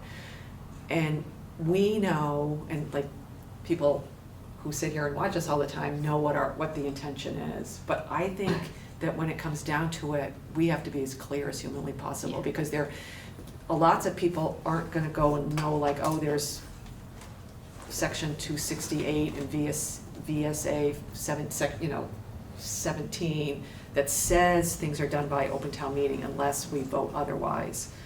And I just feel like there's gonna be lots of confusion, you know, I of agree. it. And some of it, I'm actually confused, and I've sat here this whole Yeah. time, you know what I mean? So it's kind of like, I agree with that too, and there are places, we just dealt with some yeah, in the last part of our discussion, there are places where we don't have such a strong intent as a commission of how this ought to be handled. And so saying annual town meeting there and knowing that statutes may speak to which way other than if a different vote happens or whatever is fine, and also that if it's left up to the select board in which way they warn it, that's fine, because from our perspective, after our process, we're not landing in a place that says that really needs to be done by the group of people who are talking to one another and can amend it. yeah.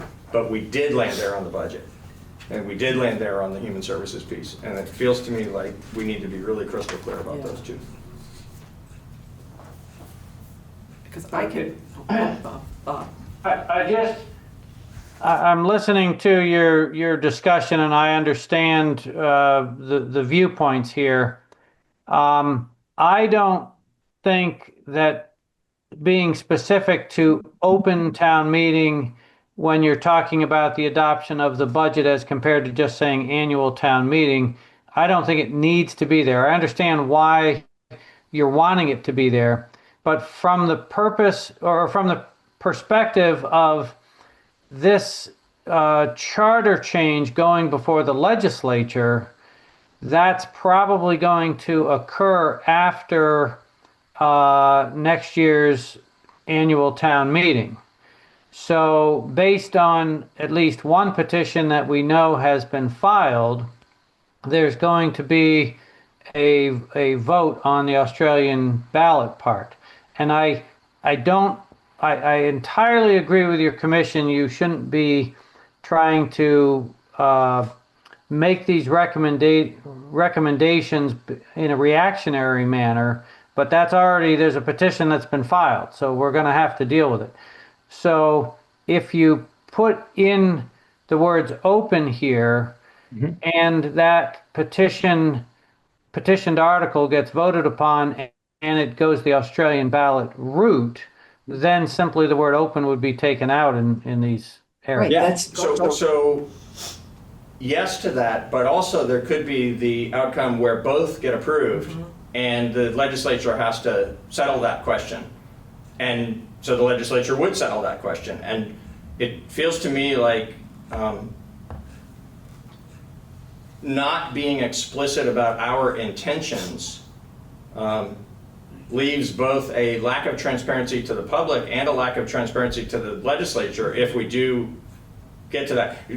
Playing out what you said, Bob, if the vote on Australian ballot passes and the vote on this charter passes and the language was written without explicit reference to open town meeting in this spot, there's nothing for the legislature to resolve. And what what I'm suggesting actually to us, based on the amount of effort and consideration we gave to this very question, with engagement with the public, like really lengthy engagement with the public. So it wasn't like we did it in isolation. We didn't do it fast, we didn't do it alone, and we landed thoughtfully in a place that said, this piece is really important to be done in open meeting. I think it's essential that we say so to make sure that the public understands the weight of that within the document, and frankly, so that it also does frame this potential conflict in the language to be resolved when the state acts on it. As we both know, and we all know, legislature can do whatever they want to our document once we send it up there. They won't necessarily be saying yes or no. They might tinker with it. And so this would be a particular spot where they might need to tinker with it to settle the question, and I think that's fine, but I think we want to understand that that could happen and not be taking action here to try to avoid that happening when the people haven't voted. There is a petition, but we don't know how the people are going to vote on that petition. So I feel like it's really important that we state where we landed explicitly. And I guess what I'm getting at is, absent that petition that's out there, I would be saying to you, just use the word annual town meeting. You don't need to say open, because you can always have a vote pursuant to Title 17, 2680 as to whether to use that in the future without having to have a charter change. That's why, in some respects, it's unfortunate that it's teed up this way with that petition. And I'm not saying, I'm not taking a side one way or the other with regard to that petition. It's just that, and I said this 2 years ago, the first order of business needs to be whether to discontinue representative town meeting. Yep. And then after that, and we're going to get there, which is good. And then after that, you're going to have to decide what the next way to vote on these things is. Yeah. So those are just my comments. I'm not. You do what you need to do here as a committee with your language, and that's fine with me. And the state statute says it's open town meeting unless it's Australian ballot. So there's absolutely no, it's not weird for us to say we want open town meeting. Like, it's not weird to put open town meeting in there. It might be redundant in the legal world, and you know what I mean? But it's not like we're using some weird term. Do you know what I'm trying to say? Yeah. And I understand what you're saying too, Bob, but I agree with Peter 100%. We have spent all of our time coming to the conclusion that we want open town, we're recommending open town meeting because it's what we've heard from all this stuff we've been hearing. This is where we're landing. And I think if we don't come forward with something that says it in it, everybody's going to get all confused, and the legislature could not understand what we're saying. And you know, if you have to write a letter to explain what you're doing, then you're not doing it right. That's my, if there has to be an accompanying memo to say this is what we mean by this, then we're not doing it right. But I get all the other little things about it. But Well, we are recommending open town meeting, then we changed to open town meeting. And so I think it's important that we put open in this section so that people understand how it's going to work if they vote for open town meeting. My question was solely about whether or not the deadline to file this report should be the open portion of the meeting, Yeah. or if it should just be the first part of the meeting. I think so if we,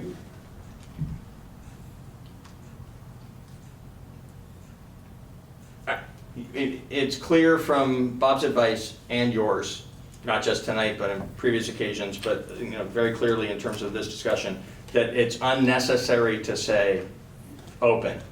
And from a legal point of view, it's unnecessary to say open. And so therefore, sure, it's unnecessary to say open in B as well. However, if we agree, and it seems from things that some of us have said that at least 3 of us think this way, I don't know where we're going to land as a group, but if we agree that it's important for us to bring forward a document that speaks explicitly to this question of the budget and the human services pieces being dealt with in the open portion of the meeting. If that is where we land as a commission, then I think it's important to say so in B as well as in C. Again, just to avoid confusion. I know we don't have to do it that way.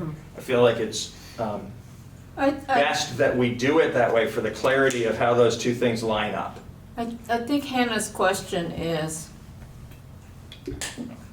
not later, the select board shall review the town manager's proposed budget, etc. I'm Yeah. reading in B. Yeah. And not later than 5 weeks prior to the open meeting. Right. Yep. So they So- get, again, we're talking about a few days. They get to until close of business Friday instead of having to act by Tuesday.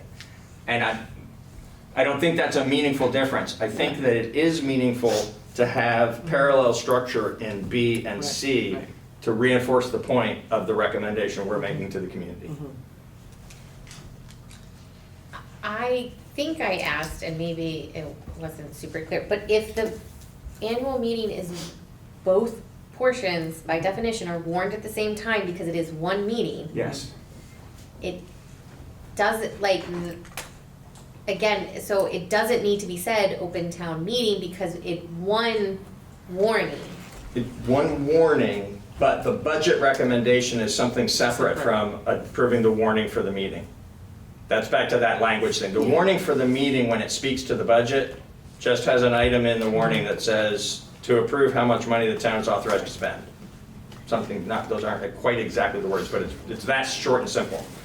And then the motion under that article at the meeting is sentences and sentences and sentences long with lots of numbers in it, right? So what goes into the motion, they have to decide by this.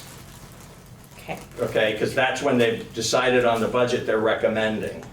But what goes into the warning, they don't have to have made the budget recommendation by the time they warn the meeting. Those two things are two different deadlines. They're near each other on the calendar, but they're two different deadlines. And there have been at least some occasions, I think probably numerous occasions, when the budget work wasn't quite finished at the time that the meeting got warned. It gets finished really soon after that because it's got to get done in time to publish the town report and everything, but. So is Hannah, your concern is in B, that the date for the warning of the meeting and the date that the budget have to be done is 4 days apart? Yeah, because I hear what you're saying about using open meeting, even though I agree with Bob that it's unnecessary, but if we want to include it, that's not really an issue. But I'm talking specifically about this deadline. Yep. Because this is a 4-day distinction, and the select board meets on Tuesdays. But Not always. They always have Not for this special purpose is it always on a Tuesday. I guess for clarity's sake, I feel like that should just say, like, I don't know that we necessarily need to give them 4 extra days. I feel like we should just say 5 weeks, or if we want to give them extra time, say 6 weeks. But that's the only one I'm talking about. If you want to say open meeting and the rest of it, I'm fine with that. I'm talking specifically about this one for clarity's sake. Then, okay, if that's where we land, I'm not opposed to that. However, for the reason I already said, I'm worried about confusing people by not using parallel structure in the wording. The way we could avoid that is by not referencing town meeting at all, not referencing the date of town meeting as the trigger point. The trigger point could be not later than the deadline for warning the annual town meeting. If you want to give them a deadline that aligns with the warning of the annual town meeting, let's say so. And then we don't have how many weeks prior. Nobody needs to go to the calendar and count days. There's going to be that window of 30 to 40 days prior to the Tuesday town meeting day. 30 to 40 days prior to that day, there will need to be the issuance of a warning for the two pieces of town meeting. And by the time, if we want to say so, we can say, by the time they warn the meeting, they must have also made their recommendation on the budget. Now, that is contrary to how it has functioned historically, where there was always a little bit of scooch room on the budget piece. But if you want alignment, let's make alignment and let's say so. I would worry that that's going to be difficult some years for the select board to meet that. Yeah, I would say because the select board hasn't had to meet that, you know, the big we, the collective we, select board members and staff who support them in this work, have used those few extra days on occasions when we needed them. It's always been a more amorphous few extra days, and we've always known we need to get the work done because we need to put a town report out. That's been And often, those two things have aligned. So I think that the select board and the staff who support them in this effort could meet a deadline where the two things are absolutely aligned. All I'm saying is if that's where your sensibilities lie, because this is feeling like unnecessarily confusing, and why tie it to the Saturday instead of to the Tuesday, and because there's a warning that's going to have to go out that's tied to the Tuesday. Yeah, all those things are true. So if we want to tie it to the warning, I think that's fine, and I think we should, but then we should tie it to the warning. We shouldn't tie it to 5 weeks before either the Tuesday or the Saturday. We should tie it to the warning. And the warning's 30 days before. 30 to 40. So we're either saying 35 days or 30 to 40. Yeah, but Yeah. no, but here's the reason why that hasn't been ridiculous in the past is that the representative town meeting was 3 weeks after the regular town meeting. So having some additional time to finish up on the budget before you put out a town report so that you're ready for the representative town meeting has been a thing. It's been its own thing. Yeah. Now we're compressing that time so that this 3 or 4 days feels silly to us because it's such a short window. It hasn't, the distinction between those two things has been more significant in the past.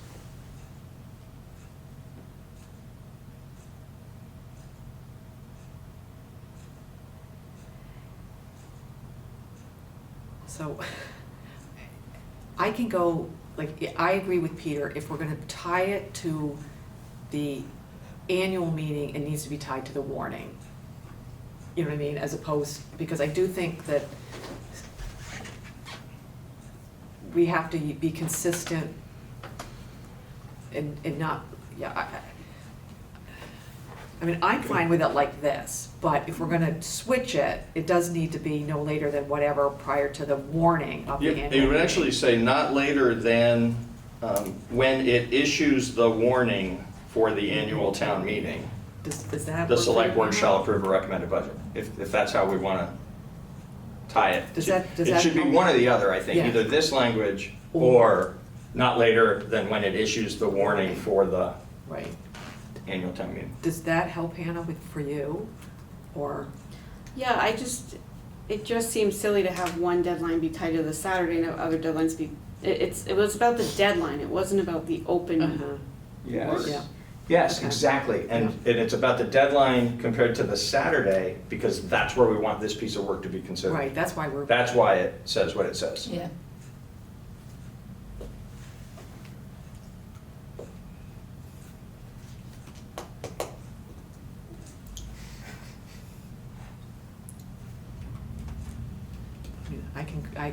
I can go either way. I don't. Joy, do you have a preference? Well, I guess I'm just, the thought, I see why it should be specified, and for all the reasons already stated, to be specific, if another path happens for the town would still need a budget ready by Tuesday. Yes. Behavior will have to change, no matter what. Procedures So will tying have it to to the change. warning would be better in that instance. Yep. And so that's why I'm like, Okay. but we are saying the budget will happen in an amendable situation of an open town meeting. And so then it's, yes, specify open town meeting. Well, So I'm it's- strongly on the fence, no. Well, the thing Yeah, is- so, I mean, you've heard four of us, we have heard four of us. I think the phrase that a couple of you had used in prior meetings was, "This isn't the hill I'm gonna die on."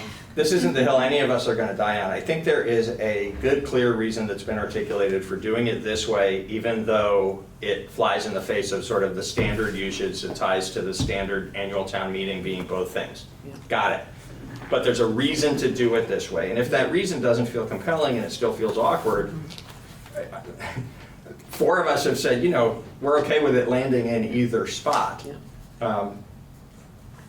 And 2 of us have said, the only thing we feel really strongly about is that if we're not gonna land in this spot, then we want the language to reflect that it's tied to the warning, not to be reflective of 5 weeks prior to the Tuesday.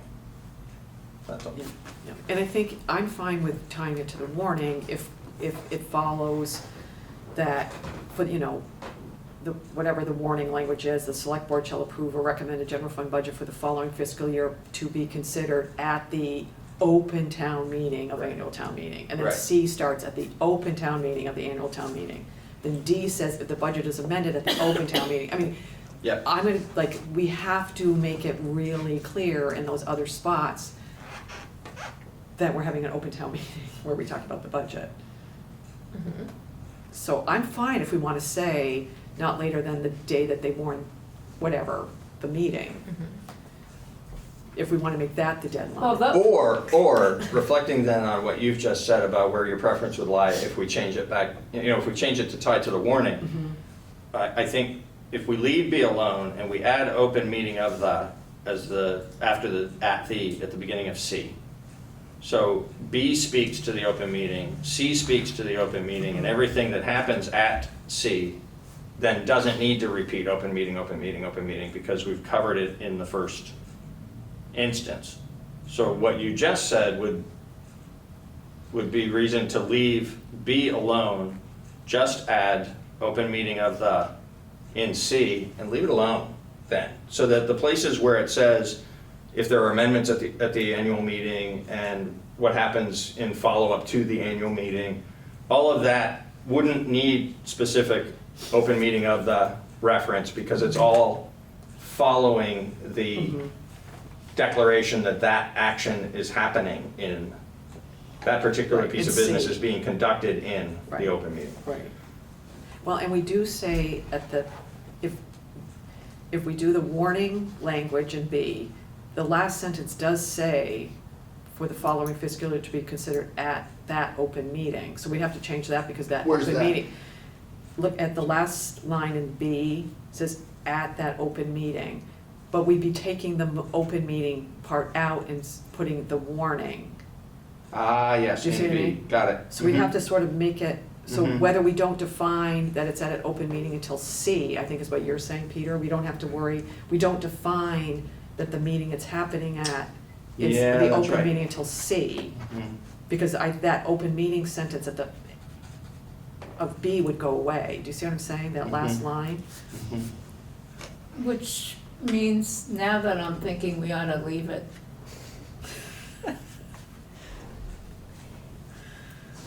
And if we leave it, is 5 weeks the timetable? Yeah. 5 weeks prior to the Saturday would be the deadline.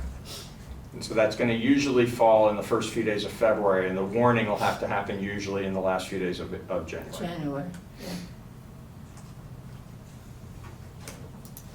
And then, the only change we'd be making compared to what's in front of us tonight is to add in one other place at the beginning of paragraph C. Yeah. At the open meeting of the annual meeting.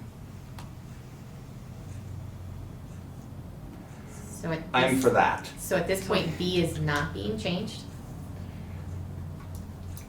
Yeah, I'm for that. In the fullness of the discussion and the points that have just been made about that additional reference at the end of B, instead of having to also go and make a correction to that, and potentially working with this enough to actually mess it up, I think we should live with the 5 weeks connectivity to the Saturday and just make the simple change at the beginning of C and call it a night on this. Yeah.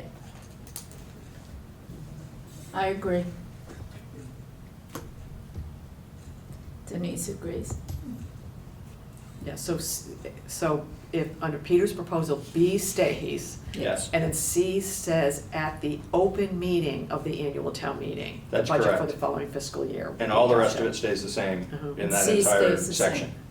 same. And D stays the same.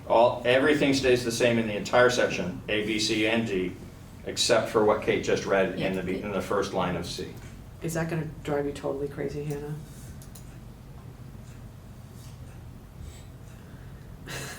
Bob is smiling, waiting for you to answer the question.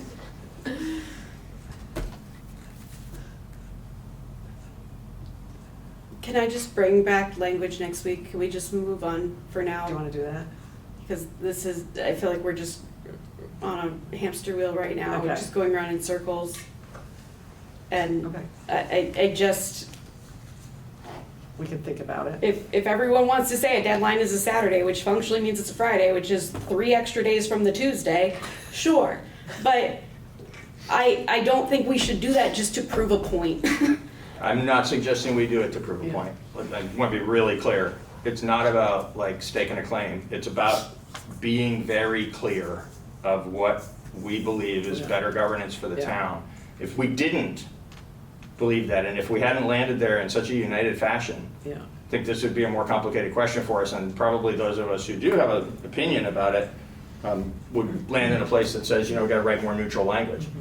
I think it'd be a mistake for us at this point in our process to write neutral language about this section, because I don't think it makes plainly enough clear to the public the significance of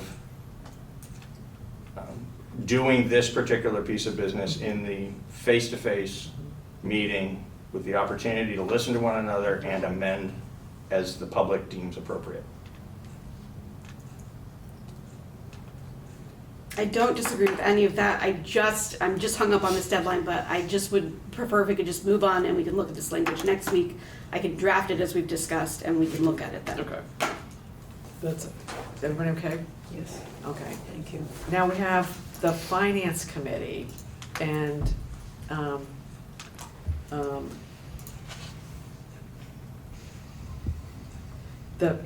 there's no reference to annual town meeting or anything that I can see in A, but in B, it says no later than 3 weeks prior to the annual town meeting.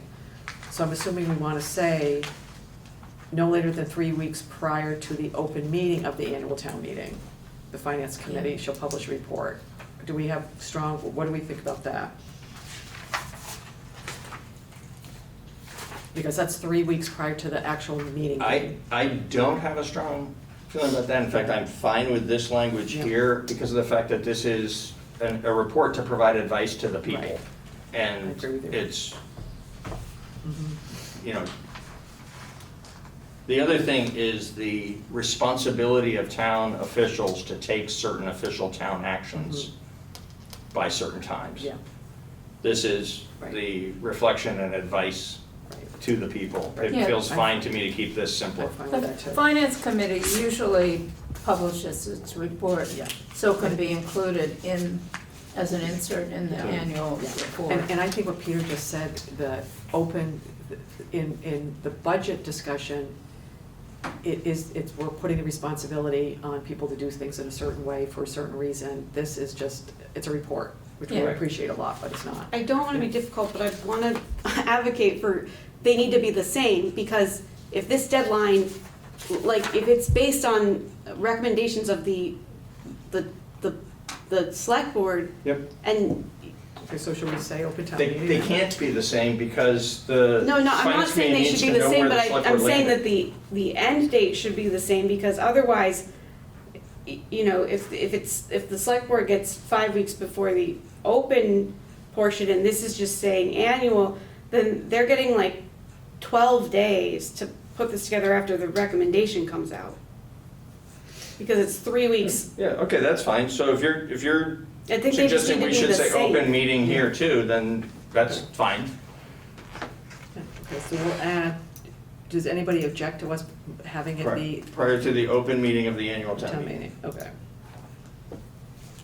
Okay. The only thing, if I could chime in here, is obviously the board wants, the commission wants to recommend open town meeting for purposes of budget adoption.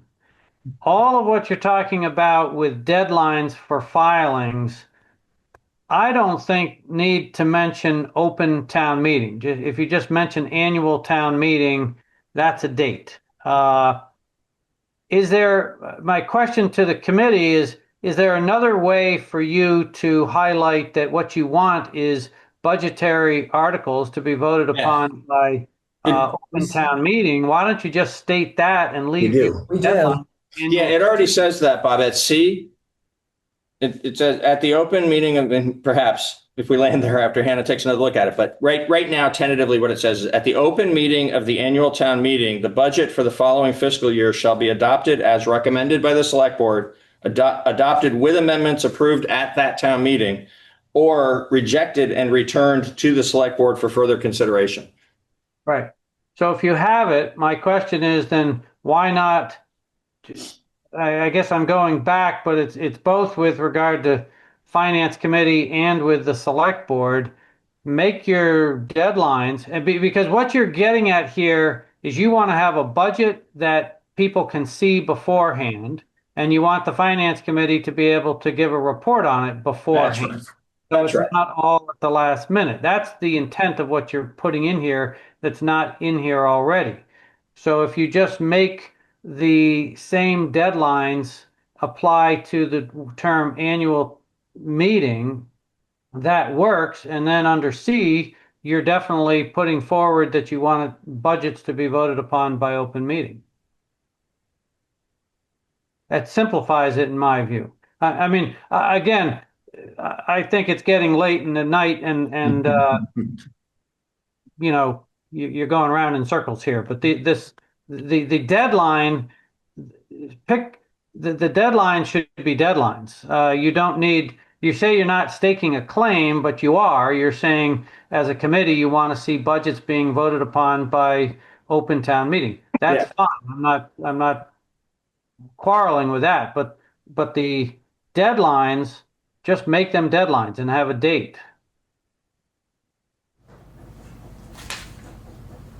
So you're saying have a deadline, but don't say 5 weeks before something. but Is that it- what you're saying? What What I'm saying is, I don't think you need to differentiate between open annual meeting and just regular annual meeting. If you're going to say the select board has to have its budget out 5 weeks prior to the annual meeting, and then the finance committee is 3 weeks before the annual meeting, they publish their report. So in either event, they've got 2 weeks after the select board to work on their report and get it out. That's really the timing, and it doesn't really matter whether you're talking Tuesday or Saturday. You've stated your preference in section 1C.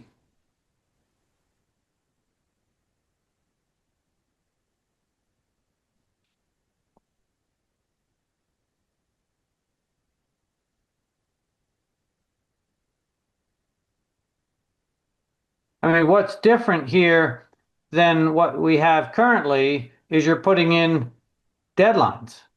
I mean, as it stands now, the select board doesn't need to come with its budget until the day before town meeting. Now, is That's that good? right. Governance? Maybe not, but you know, the article just says how much shall we raise and appropriate. Yeah. And what you're getting at here, which I think is a good suggestion, is we should have this out to the public so there's some discussion prior to voting on it. Yep. Yeah, and the first, just to say how we got here, you know, until last week, it said February 1st. So there was a deadline, and it was a deadline that didn't have to tie to any other thing. There was a point made last week that we all found valid, that because the date of the meeting moves, first Tuesday and first Saturday after first Tuesday, that there would be some years when February 1st would be tighter than 5 weeks prior to the meeting. And so that's where the 5 weeks language came from. Yeah. I'm perfectly happy to go back to February 1st, which is clearer, easy for everyone to understand and not getting in the middle of the debate about Right. what method of voting is better. I mean, given that history, I think that's simpler. And some years will be tighter and some years won't be, but then you Yeah. have a date, February 1st for the budget and say February 20th or something for the, whatever you want to do, but that makes it easy. Yep. Yeah. How far in advance is the annual report usually sent to the printers? It's almost like the. Around that very time, I don't remember exactly when, It's first also- week of February probably. Yeah, 'cause Because Those this come out year it the wasn't, second week of this year February. it wasn't Oh, Seth, Ready. no, Seth was that puts it Oh, yeah. Usually mid-February is Yeah. when the printer. mid. Yeah. So having the Yeah. budget by February 1st would work. Yeah, how about February 1st and February 15th? And there's your 2 weeks difference between Select Board's deadline and Finance Committee's deadline. Where's David? Is David still on? No. Yeah, because it's usually like everybody has to get their info by end of January, you know, that's the deadline, and people like don't do it. But, you know what I mean, but it's always at the end of the month, Yeah. it's like trying to get, so February 1st. We're getting a thumbs up from David Levenbach. Okay, It just perfect. floated across the screen. Okay, so. Okay. Thank you. Does this feel, Hannah, does this feel better for you to have an actual date? Yeah, it just seemed frivolous to Yeah. tie the deadline to one Yeah. half of this Yeah. meeting and Yeah, not the Yeah. say other. February 1st and February 15th. How's that? Does that make it easier? Yeah, I'll put language together that, Oh, is somebody, David? Sorry. I'm sitting on the futon because I don't want to sit in the chair this long. So it took me a while to get here. Things happened later last year because of all the adjustments that had to be made. And so they extended the deadline a little bit. 2 weeks, if I understand correctly, you're saying between the select board voting on their final budget proposal and and then only 2 weeks for the finance committee to finish. That's too short. That's too short. If anything, I would say move the select board decision to the 20th of January. And that would give us, and then we could make the 15th without, it would be tough, but we could do it. That's the How about if we gave you the 20th? Yeah. Say again? How about if we gave the Select Board February 1st and y'all February 20th? Yeah. Yeah, okay. It really depends on what the select board, I understand, But we can't push. but you've seen the run-up to it too. I mean, Yeah, and- I understand. I'm concerned about trying to constrain the board to Right. even earlier. That feels That's not, I don't like that. unhelpful Yeah. to me. Okay, fair enough. This may force me off the finance committee, but maybe that's good. No. No. All right. Okay, thank you. Well, you got, and David, well, he's still watching, we have to remember that if, say, I'm just using 2026 as an example. February 20th is a Friday, and March 7th would be the town meeting. So they have to get, in order give the people a week or two to look at the finance report, they have to get it done by the 20th. And you know what I'm saying? So, you know what I mean? Say, David, we're talking like town meeting would be March 7th. And you guys have until February 20th. You can't cut it any closer till we can't go, you guys get till February 27th because then it has to get printed and distributed, and by that time, nobody would have seen it. And then it's all really nice and clear. I mean, Yeah. it means people have to develop the processes to hit these marks, but we mostly hit these marks over the years anyway.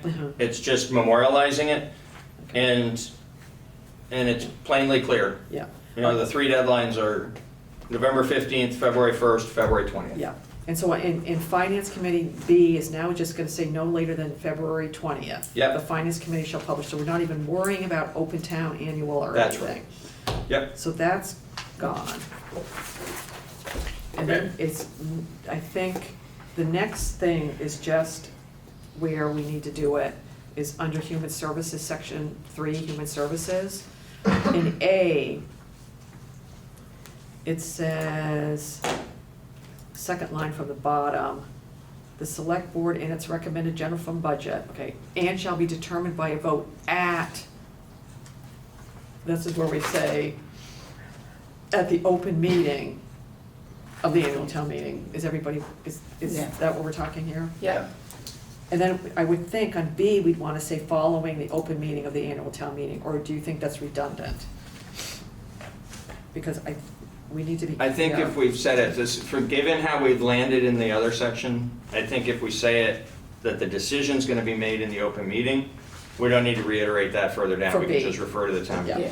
So it'll say in A, the annual amount to be allocated to the Human Services Fund shall be proposed by the Select Board in its recommended general fund budget and shall be determined by a vote at the open meeting of the annual town meeting. Mhm. Is it of the annual town meeting?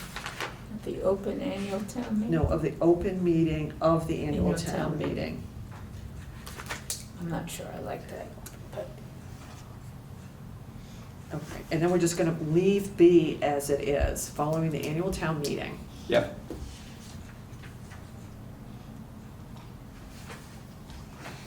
The only other change to that section was the clarification we added in last week that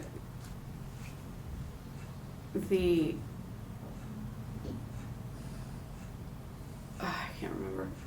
There was one other very, In D, the Yeah. distribution.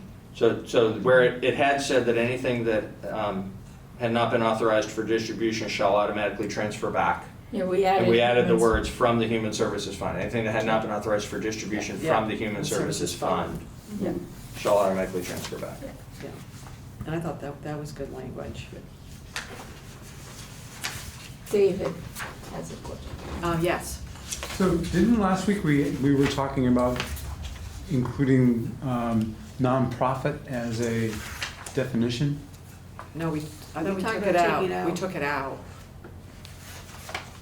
Oh, okay, I thought, because you were talking about using a 501c3 or a non, or just referring to a nonprofit. And I No, just- we had nonprofit, and remember we just said to make distributions to social service programs, facilities, and operations serving the residents of the town. Okay. Because we had nonprofit in, and we were like, that was not what we had talked about in November. Mhm. Okay. Yeah. So we took it out. And so with Hannah and Bob here, I know that we've talked separately about defining the nonprofits as actually being 501c3. Is that something that needs to be said here, or? it doesn't need to be said here. I mean, this gives Okay. you more flexibility if you want to define that in your rules for what you'll consider. I think that's fine. I think that this gives you a little bit more wiggle room. Mhm. This is sort of setting a floor and you can add, whatever parameters you feel are appropriate. Okay. I mean, the statute, just to chime in, talks about social service agent, or human service agencies serving the town. They don't differentiate between 501c3. So I don't think you need to state 501c3. It may be a very good thing to have in your rules or your policies, but it doesn't need to be stated in the charter. Okay. Now, I just want to look at, because we're on page 16, I just want to go quickly over the references to annual town meeting, just to make sure, so we do it now and as opposed to waiting. Top of page 16, no capital expenditure by the town shall be made or submitted for action at the annual town meeting without prior consideration of the select board. We're fine with that being like that?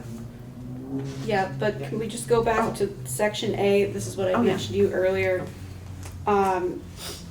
Right now, it sort of reads weirdly because we just took out the word representative.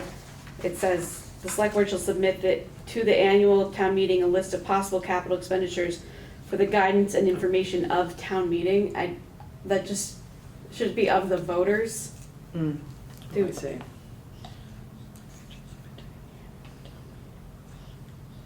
It's just sort of clunky, and I feel like it should say How about something shall else. include in the annual town report? Oh, yeah, a list of possible capital expenditures for the next 5 years. That's fine, I still wanna fix this the last part of that sentence is my issue, where it says information of town meeting. Oh, Oh, I see. The guidance. I think it should say information of Voters. the voters.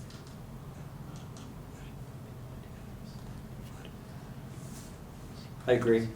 And then I didn't understand your point initially. I don't think the first part needs to be changed. I think that change is a good change. yeah, of the voters instead of town meeting, Guidance and information of the voters. yeah. And we're fine with just saying annual town meeting in that sentence, right? Yeah. Okay. Yeah. Yeah, there and in the one that you mentioned, Kate. Yeah. And then, yeah, Paragraph B, I think it's fine to be annual town meeting in both cases. yeah. And then we go down to revenue A. It says the town may levy local taxes in such forms as authorized by the General Assembly. Any such taxes must first be considered by the select board and then approved by the annual town meeting. Does that sound good to everybody? Mm-hmm. And then Office of Assessment, section 6 or 4, whatever it is now.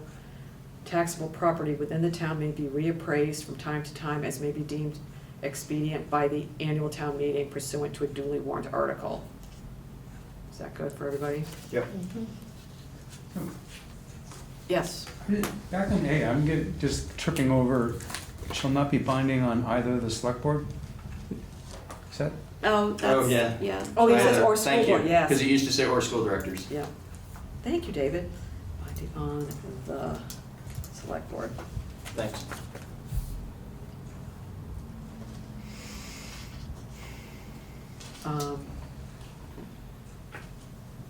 I'm just going through these other ones. Independent audit on page 17. The select board shall provide for an independent audit of all town accounts when necessary or is directed at the annual town meeting. Sure. Is that okay? Yep. Then, under charter amendments, page 17, letter C, by resolution at the annual town meeting containing the full text of the proposed amendment. So, can that say that?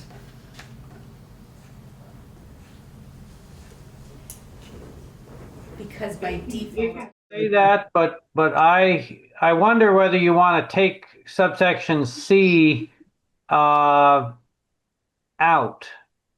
That really what is applicable to representative town meeting is why it was in there. Mhm. And of course, you can't have a resolution that has any binding effect under other business.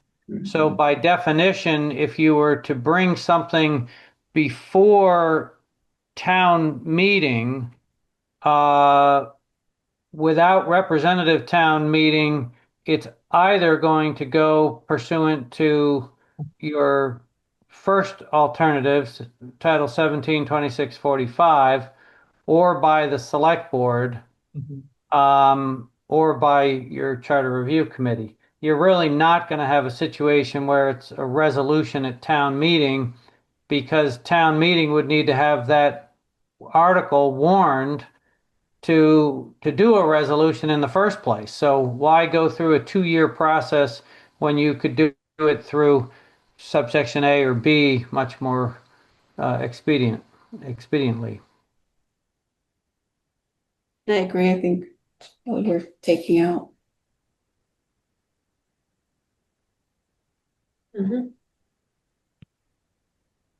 And I guess the question while we're on the charter amendments is if the vote is to discontinue representative town meeting, would you want to have A and B merged into just one? Because the difference between A and B, if under A, the select board on its own motion can suggest a charter change. But if you go through the statute, there are criteria for the various meetings that you have to have. under B, it was always the quick and easy way for the select board to make a recommended charter change and go right to a vote by Australian ballot.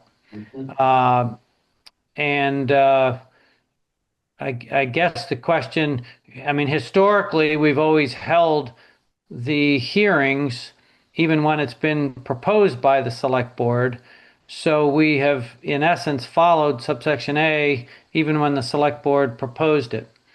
So from my perspective, you could probably take your charter amendments and boil it down to two alternatives, one which would be the statutory methodology, which includes, by definition, the select board on its own motion making that recommended charter change, and then subsection D, which would be the continuation of a charter review commission. Oh, so we could just do A and D. That's what I'm getting at. Yeah. That sounds good. I think we need to talk about the language in D, given the rest of the communication we've had tonight around annual meeting and special meeting. Yeah. Or do we want to just leave it that at each separate interval of the Charter Review Commission, that a determination will be made of which kind of vote? So the way that I framed this special meeting definition, it's basically either or unless there's a restriction. Got it. And I think it's really important that this be a separate vote and it's not at the annual meeting. Got it. I agree with you. So Agreed. I agree I with you. think that That's that helpful. covers it. Thank you. Yeah. Yeah. Yeah. So So we'll just take out B and C. take out B and C and leave the rest as it's in front of us Yeah. tonight. Is everybody okay with that? Mhm. Now, your whole thing about this transitional provision, remember you had issues with this at the last? And Bob is here to like listen if you. I did, and I pled guilty to it being a worry, not actually something that I could constructively offer how to move forward on. So honestly, I still have that worry. We all travel through life with worries, sometimes shared, sometimes lonely. I think I said last week, I'm certainly happy to say now, that if Bob and Hannah are happy with this language as it is in front of us, I'm happy to support it, despite the fact that I have nagging worries about it. And Bob, can you assure us that you're okay, you think that this language is okay? I think this language is okay. I'm knocking on wood. From the anticipated things that could go wrong, I don't see the transitional provision being one of them. Good, thank you. So You never know. I hope I just didn't jinx us. I don't think we need Bob for anything else. I think we just have to discuss if we want to keep either of these addenda, Yeah. Why don't we ask Bob before you go? if Do there's you- anything we missed. Yeah, is there anything we missed, and is there any reason you think we need to keep any of these addenda, No, I think the addenda really goes more to the representative town meeting. Yeah. So I think you can get rid of that. And then I don't think it hurts to have, rules and things like that, but those can always be adopted from time to time. So keep your charter as the main body of work that you're working on. And I don't think you need anything else. and do you have any opinion on the glossary? Which is some kind of random, like, I don't know who picked the words in the glossary. It's like the definition of appropriation, article, Australian ballot. I mean, is there any reason to have any of that stuff? From my perspective, a glossary is something that doesn't need to be part of a charter. It's something that we could append to a charter between town staff and committees, could from time to time come up with a glossary by doing a word search. Some of those terms are going to be defined by statute and statutory definitions. Some others might be ones that we're going to have to define ourselves. But I think that does not need to be part of a charter. Okay. And some have become obsolete, actually, Right. as well. So if we're gonna Yeah. do it, if we're gonna keep it in, we've gotta really be careful Yeah. with So I it. think what It I'm hearing feels is- much safer to do as you just said, Bob, and let it be a currently useful document updated from time to time by Some people, the folks who do the work of the town. So we're saying no addendas? no. None of any. None of any kind. So we get rid Not of all even that. the rules for town meeting? No. Well, Just wanna make sure that like, Yeah. you And those- understand that. As we discussed last week, they're gonna end up having to vote on them in that interim year anyway. yeah. Perfect, not a So- problem. Just and wanna the- make sure, we got a race happy before, just Yeah. wanna make sure. Well, and the thing about them is, if you look at it, these were rules that were adopted. 1961. Yeah, 1961. Mhm. So, What are you saying, Kate? Out of date? so, And it'll actually Yeah. be Robert's rules anyway. yeah. So Bob, are you feeling okay? Like, is there nothing, before we let you go and we just keep going on our stuff, there's anything else that, I'm assuming we would have heard you worry about something before now? Yeah, no, I think it's good. I should have brought up the issue about the charter amendments earlier, but the more I was reading this final version, it just Yeah. seemed like we didn't need 4 options. We can get that down to 2. Yeah, But it's I great. think you're in good shape, and you've done a lot of cleanup, which is great. Yeah. Now, can I ask you a question? You may not want to be at this meeting. I'm just asking if you're planning to be at the meeting on the select board meeting on September 9th. I'm not asking you to be at the meeting, because I don't. I have been asked to be there by the town manager, so Okay. I will be there. Well, I appreciate that, but as a lay person, I can't order the town attorney to come to meetings. So I was just- if you were gonna come. I think that's going to be a big meeting on Yes. many different fronts. I know, so that's why it'd be helpful. Yeah, To- I'll see you all then. Okay. Thanks, Bob. Thank you. Good night. Thank you. Do we, all soon. thank you. Do we want to take like a 5-minute break and then come back and talk about reordering? Sure. Does that sound okay to everybody? Okay. Oh, Ken? Yeah, can I ask you a quick question? Yeah. What is the committee going to recommend to what time to vote? It's like the day of voting? Or yeah, well, Oh. in the fall, in November or the spring? We haven't, You haven't gotten to that? you mean at the select board meeting, what are we gonna ask them to do? Yeah, well, what are you gonna recommend? You know, like, are you gonna recommend a time frame? We've discussed having the vote on the charter on November 4th. That's what we discussed with the select board on July, whatever we were at. Yeah. But we haven't re-had that conversation at all because we've been focusing on getting the document done. Okay. Good, only because I recommend to have it in the spring, Mm-hmm. only because it's our constitution, you know, and to me, it's, you know, as a layperson, you know, a citizen, it almost seems rushed. You've been doing a great amount of work, but to the public, Yeah. you know, like, you know, 200 people for the survey, 29% last year. I mean, the voting turnout, it's so bad. You know, just to give time to people in the city or the town to register more voters, get more democratic. That's all. Ultimately, the select board gets to decide the Right, but you date. can recommend. Well, there's Yeah. a lot of other factors at play too, Yeah. and depending on how those shake out, that might affect what we would Yeah. advocate for our Yeah. own charter. Yeah, so we haven't gotten any further than what we said to them in July, but it's because we've been focusing on the document. Yeah, So, we also talked to John Potter about Yeah. that, you Yeah. and I at our meeting. yeah.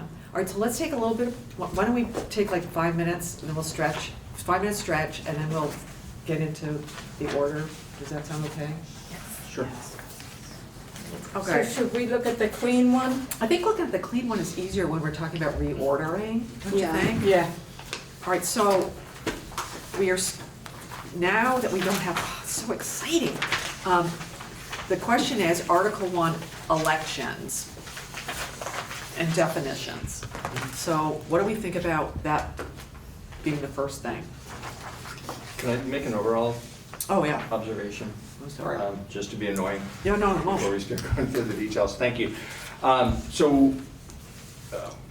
Our intention to have this moment, this conversation we're about to have in our weeks of running up to this date, we've talked about it several times as being, we really ought to look at switching around the order because it's so awkward to just start with youth voter.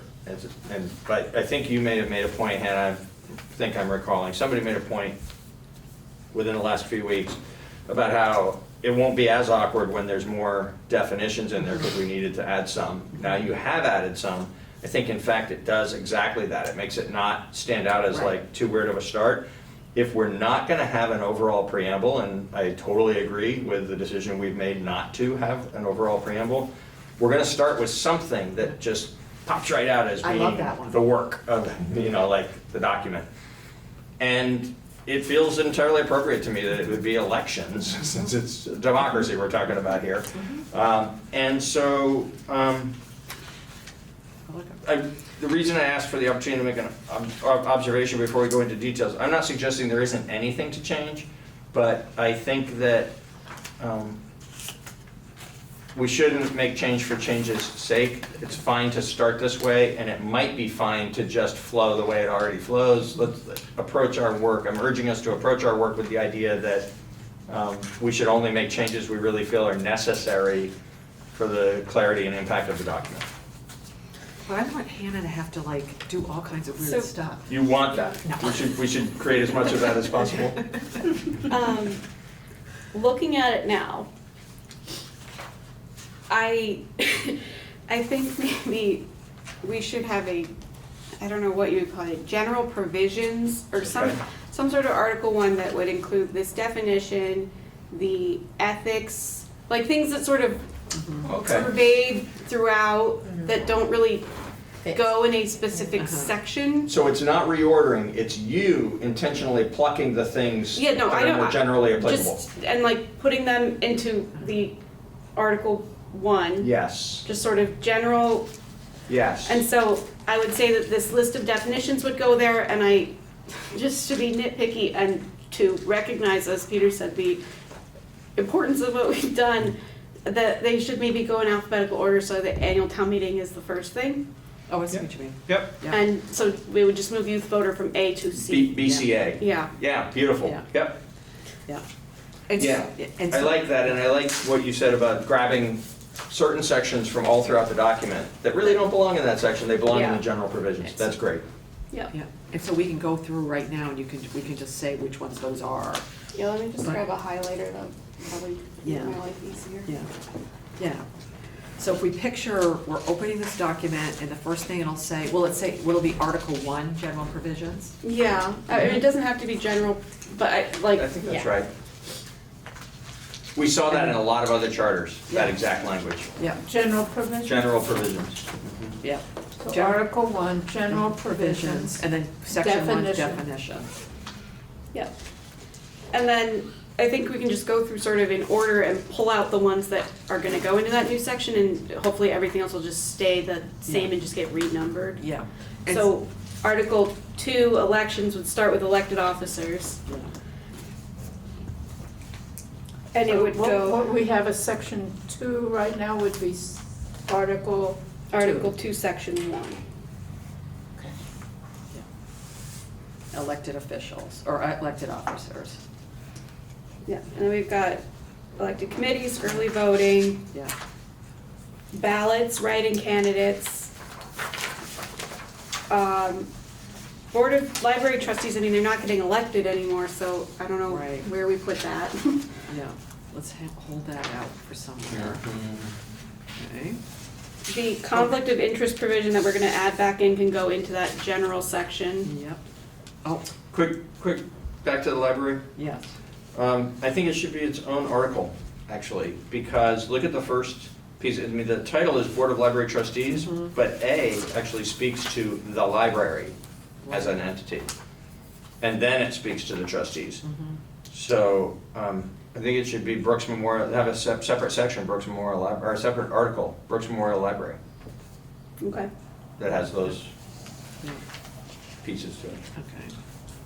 and then we figure out as we go through here at the end where we want it. I'm sorry, at what? Oh, and then when we figure out, we know it's a separate article, but Yeah, we'll yeah. figure out where it goes. That's right. What article number it is when we, okay. So Yeah, it feels like it ought to come after powers of the people. I think so too. Does Yeah. limits on terms of office go in general provision then? I think it has to go somewhere other than elections because Yeah. it only applies to non-elected officials. Yeah, Right. So I think, yeah, that can go in the general. yeah, Yeah, okay. Okay, so after elections, it's power of the people. Yep, and then we've got initiatives, reconsiderations, referendums, recalls. So I think that's all fine. Yep.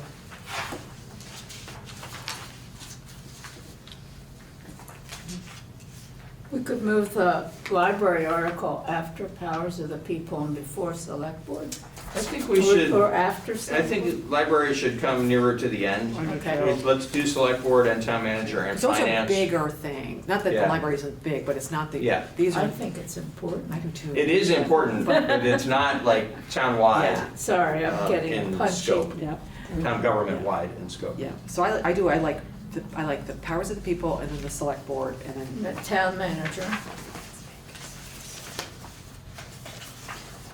One thing on the select board one, the section titled appointments, section 5, is, I think that some of these need to be reworked within the select board one. So in the first section, we've got composition, eligibility, elections, and terms. wait, what are you doing? I'm sorry. I just want to Sorry, go through Brady. and make sure the subsections in the select board one make sense because I don't think they do. Okay, so section 1 composition, eligibility, Right. electors, okay, got it, yep. So,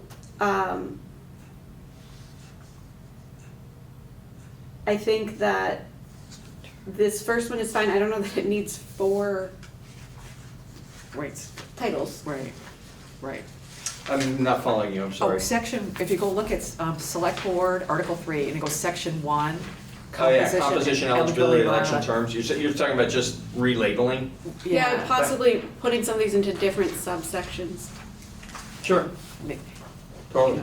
So the substance stays the same, but the appearance becomes cleaner because each little piece pops by itself. Yeah, Not even necessarily, like section 5 is the one that really gets wonky where it says appointments, but like in there we say that the select board acts as the board of liquor commissioners. That's not. Oh, yeah. an appointment. It, like, Yeah. it just, these subsections maybe need some restructuring. Yeah. Okay. Can we just defer to you and look at it next week, or do you want us to be talking about it now? It feels like that's a, like, legal and flow kind of thing. Yeah, I can take a look at it, as long as we agree that all of these stay in this article. Right, that we're not cutting anything, you're just reordering, and we'll look at the reordering next week. And under compensation, Yeah, is that annual open town meeting? oh, yeah. Or I think we leave that one generic. Yeah. just leave it as Yeah. town meeting? Yeah. Select board can warn it whichever way they choose. Will you be reading it enough to catch, like, so this article will now be Article 2? Yeah, I will go Okay. through at the very end, once everything's done, and make sure all the internal references are correct. I tried to take them out as much as possible, but. Yeah, because you know what it is on the appointment thing, A, B, and C have nothing to do with appointments. Do you know what I mean? Yeah. The D and E, Yeah, so I'll look at this and restructure it in a way that makes sense. yeah, because it's almost like there needs just to be another section for whatever, or moved it over to the general powers and duties or whatever, I don't know. There's a typo right there. Yeah, I saw that. This is just, that's why I put a Yeah. big draft watermark. Yeah, I just wanted to make sure you saw that. Okay. But I think generally speaking, everything that's in the select board section is appropriate there. Yeah.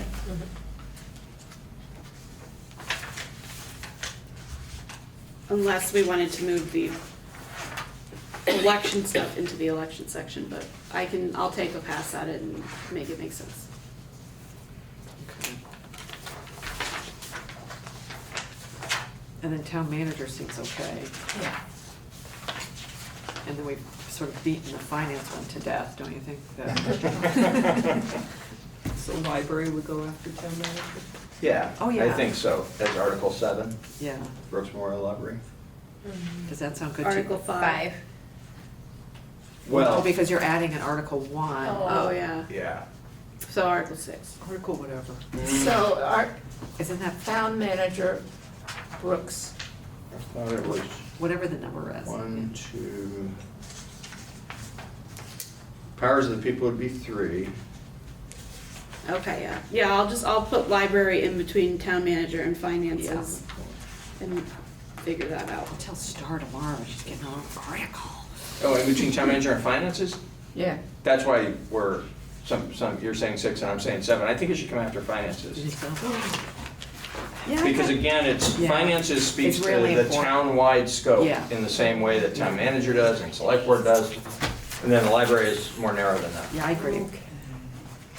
And put, yeah, and have it come before charter amendments. Yes, Yeah, exactly. In between finances and charter amendments. yeah.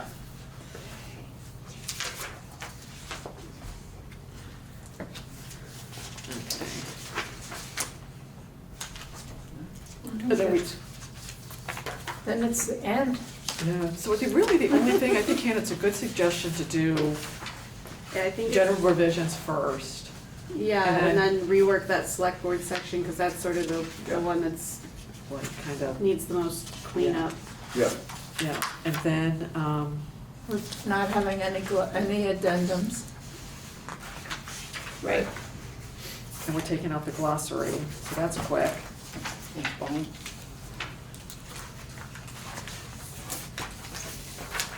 Yeah. I think that's great. We've got it down at 9 pages. Woo-hoo. All right, so do we all feel good about that? Yes. I think we do. Now, we're not gonna talk about the public meetings right now, at least unless anyone wants to. No, the 11th is set though, right? The library, we have the library for the 11th, yes. Is- We have BCTV for the 11th. Well, yes, I'm working on that. Okay. I'm working on that. I don't know that yet, but I'm working on it. I want to make sure we have this document done, because we have to have this document done Yeah. next week. That's why I kind of want to skip over that, because we can talk about that next Yeah. week, when Totally. we get this document done. Absolutely. So, we have this discussion of what do we want to put on this cover of this thing? You know what I mean? Do we've decided to get rid of the glossary. So basically, the last, as we can figure out, do we want to do anything? Does Seth wanna, do we care as a charter commission what's on the cover, or are we more worried about the inside and let, like, somebody in the town? Or do we want, I do think we need to change the dates. we definitely need to Yes. change the dates. Yes. And I don't know whose idea it was about originally adopted in 1927, but I like it very much. It's always bothered me that Yeah. our start date wasn't actually the first charter. No. I'm not sure how that happened. It's an artifact that just has carried over and carried over and carried over. It feels like originally adopted in 1927, better yet if we have the actual date, but then most recently amended, Yeah. and then the new date would be the appropriate way to reference the timing. Yeah, I'm agnostic on what it looks like, Yeah. other than that you do a lot of really beautiful, like, things that are aesthetically attractive in addition to being informative, Yeah. right? Love the newsletter, look forward to the first of the month. And it doesn't feel like this is a place we want to do that. So I just put in a word for, I'm fine that we sort of let this go and be handled, except I would urge that it be handled in a way that doesn't end up looking much different than this. but, It could have a different image on it perhaps, but it should look very governmental and not, and not just like of the community. Does that make sense? It needs to be evergreen, because you're right, it will get very trendy. if we- Yeah, and like not a photo of one particular part of town, right? This is I the like- seal, it probably ought to stay the seal, but if it's not gonna be the seal, it ought to be something else that's generically representing the town government. Yeah. What I like about the seal is that it goes chartered December Yeah. 26, 1753. Yeah. But it could be look a little nicer. But I get what you're saying too. Yeah. I mean, and it could has to be like, it has to kind of look it boring. could be multiple colors and stuff, but just, yeah, And- like, so it looks like a formal government document, because Yeah. it's the most formal government document we got. Yeah. We put something on the back. Seth, we want it to look boring, okay? So yeah. Could put a picture on the back. A group shot of us. Yes. Evergreen. Yes. Yeah, yeah. But I think for the, when we go to the select board, it can be this. Yeah, oh, absolutely. You know what I mean? Yeah, with the new date. With the like dates. Yeah, I yeah, think, yeah. and I think what'll happen, I think this with the new dates, and maybe we can't say amended on a certain date because we don't know what it's gonna be, but we put originally adopted on it. Mhm. And then we could say, we have to make it so that this is our revisions. So we have to put somewhere on here, charter revisions, recommended charter changes by the Charter Revision Commission on the cover, or has to be somewhere with draft Yes, all over it. yes, yes. You know what I mean? I think this has to, for what we're gonna be doing, people have to know that this is a draft. Yep.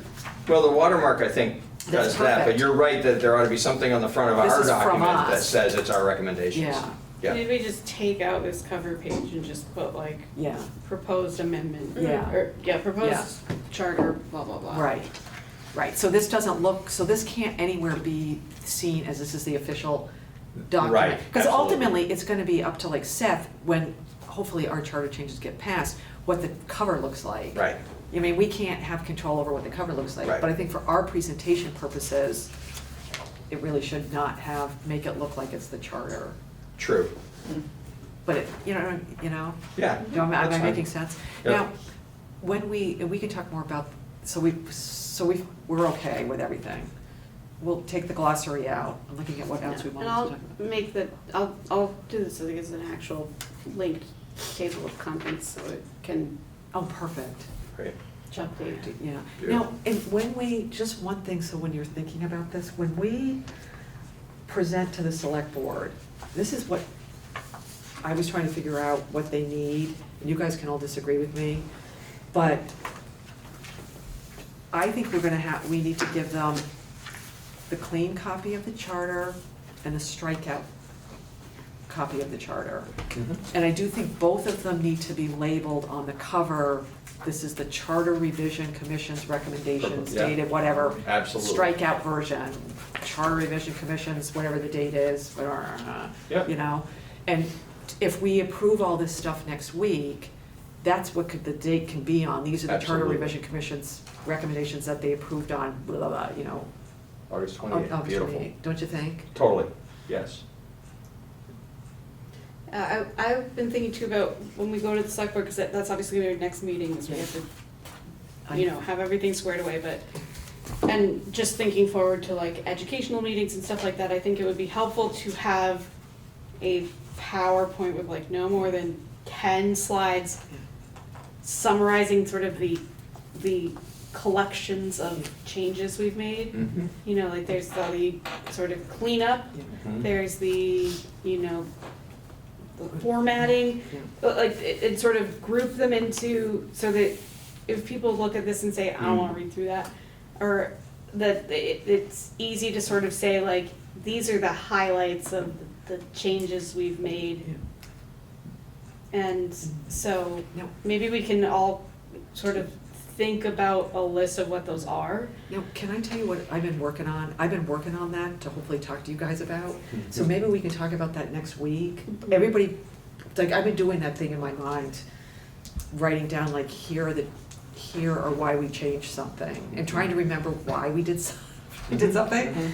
So if we can all look at that next week, You'll send us a draft, yes. so we can be talking about it here next week. Yes, yeah. And that way we can look at it and then formulate it into the memo that we give to the select board. Love it. Do you know what I mean? Because I want us all to be on the same page. Great. And we can do two things. We can have it in a memo, but the memo is broken down into the PowerPoint. Mhm. Mhm. Do you know what I mean? With the greatest hits, so that when they take their book home, they can actually this is my thought. Instead of giving them something that goes, we crossed all this out, they're gonna go, why did they cross it out? Right. There's an explanation of why everything is crossed out that they can read, but the PowerPoint is more they get the executive, they get the PowerPoint in their book, they get the longer explanation in their book, and then we present the PowerPoint. I mean, you know what it's like, I know what it's like to be on the select board, and I'm Yeah. thinking if I just got this, Oh, I'd no, be there, like, there needs to be a summary, and Yeah. the fact that you're already drafting it sounds wonderful, and then Yeah. we can look at it together next yeah, week. yeah, we look together and then we figure out and get a nice PowerPoint and just have it as clear as humanly possible. And although it's a little unwieldy to have two, I also totally agree that we needed to put out there both copies, and with the select board, we definitely need to be prepared to be talking about either one. Yes, Because the one is so much easier to see, like what will the charter be? yeah, But the other one is essential for us to have those more picayune conversations around why something is changing. yeah, yeah. And some people are gonna look at this and go, oh my God, you guys took out so much stuff. But then when you read it and you explain why we took it out, it makes sense. Yeah.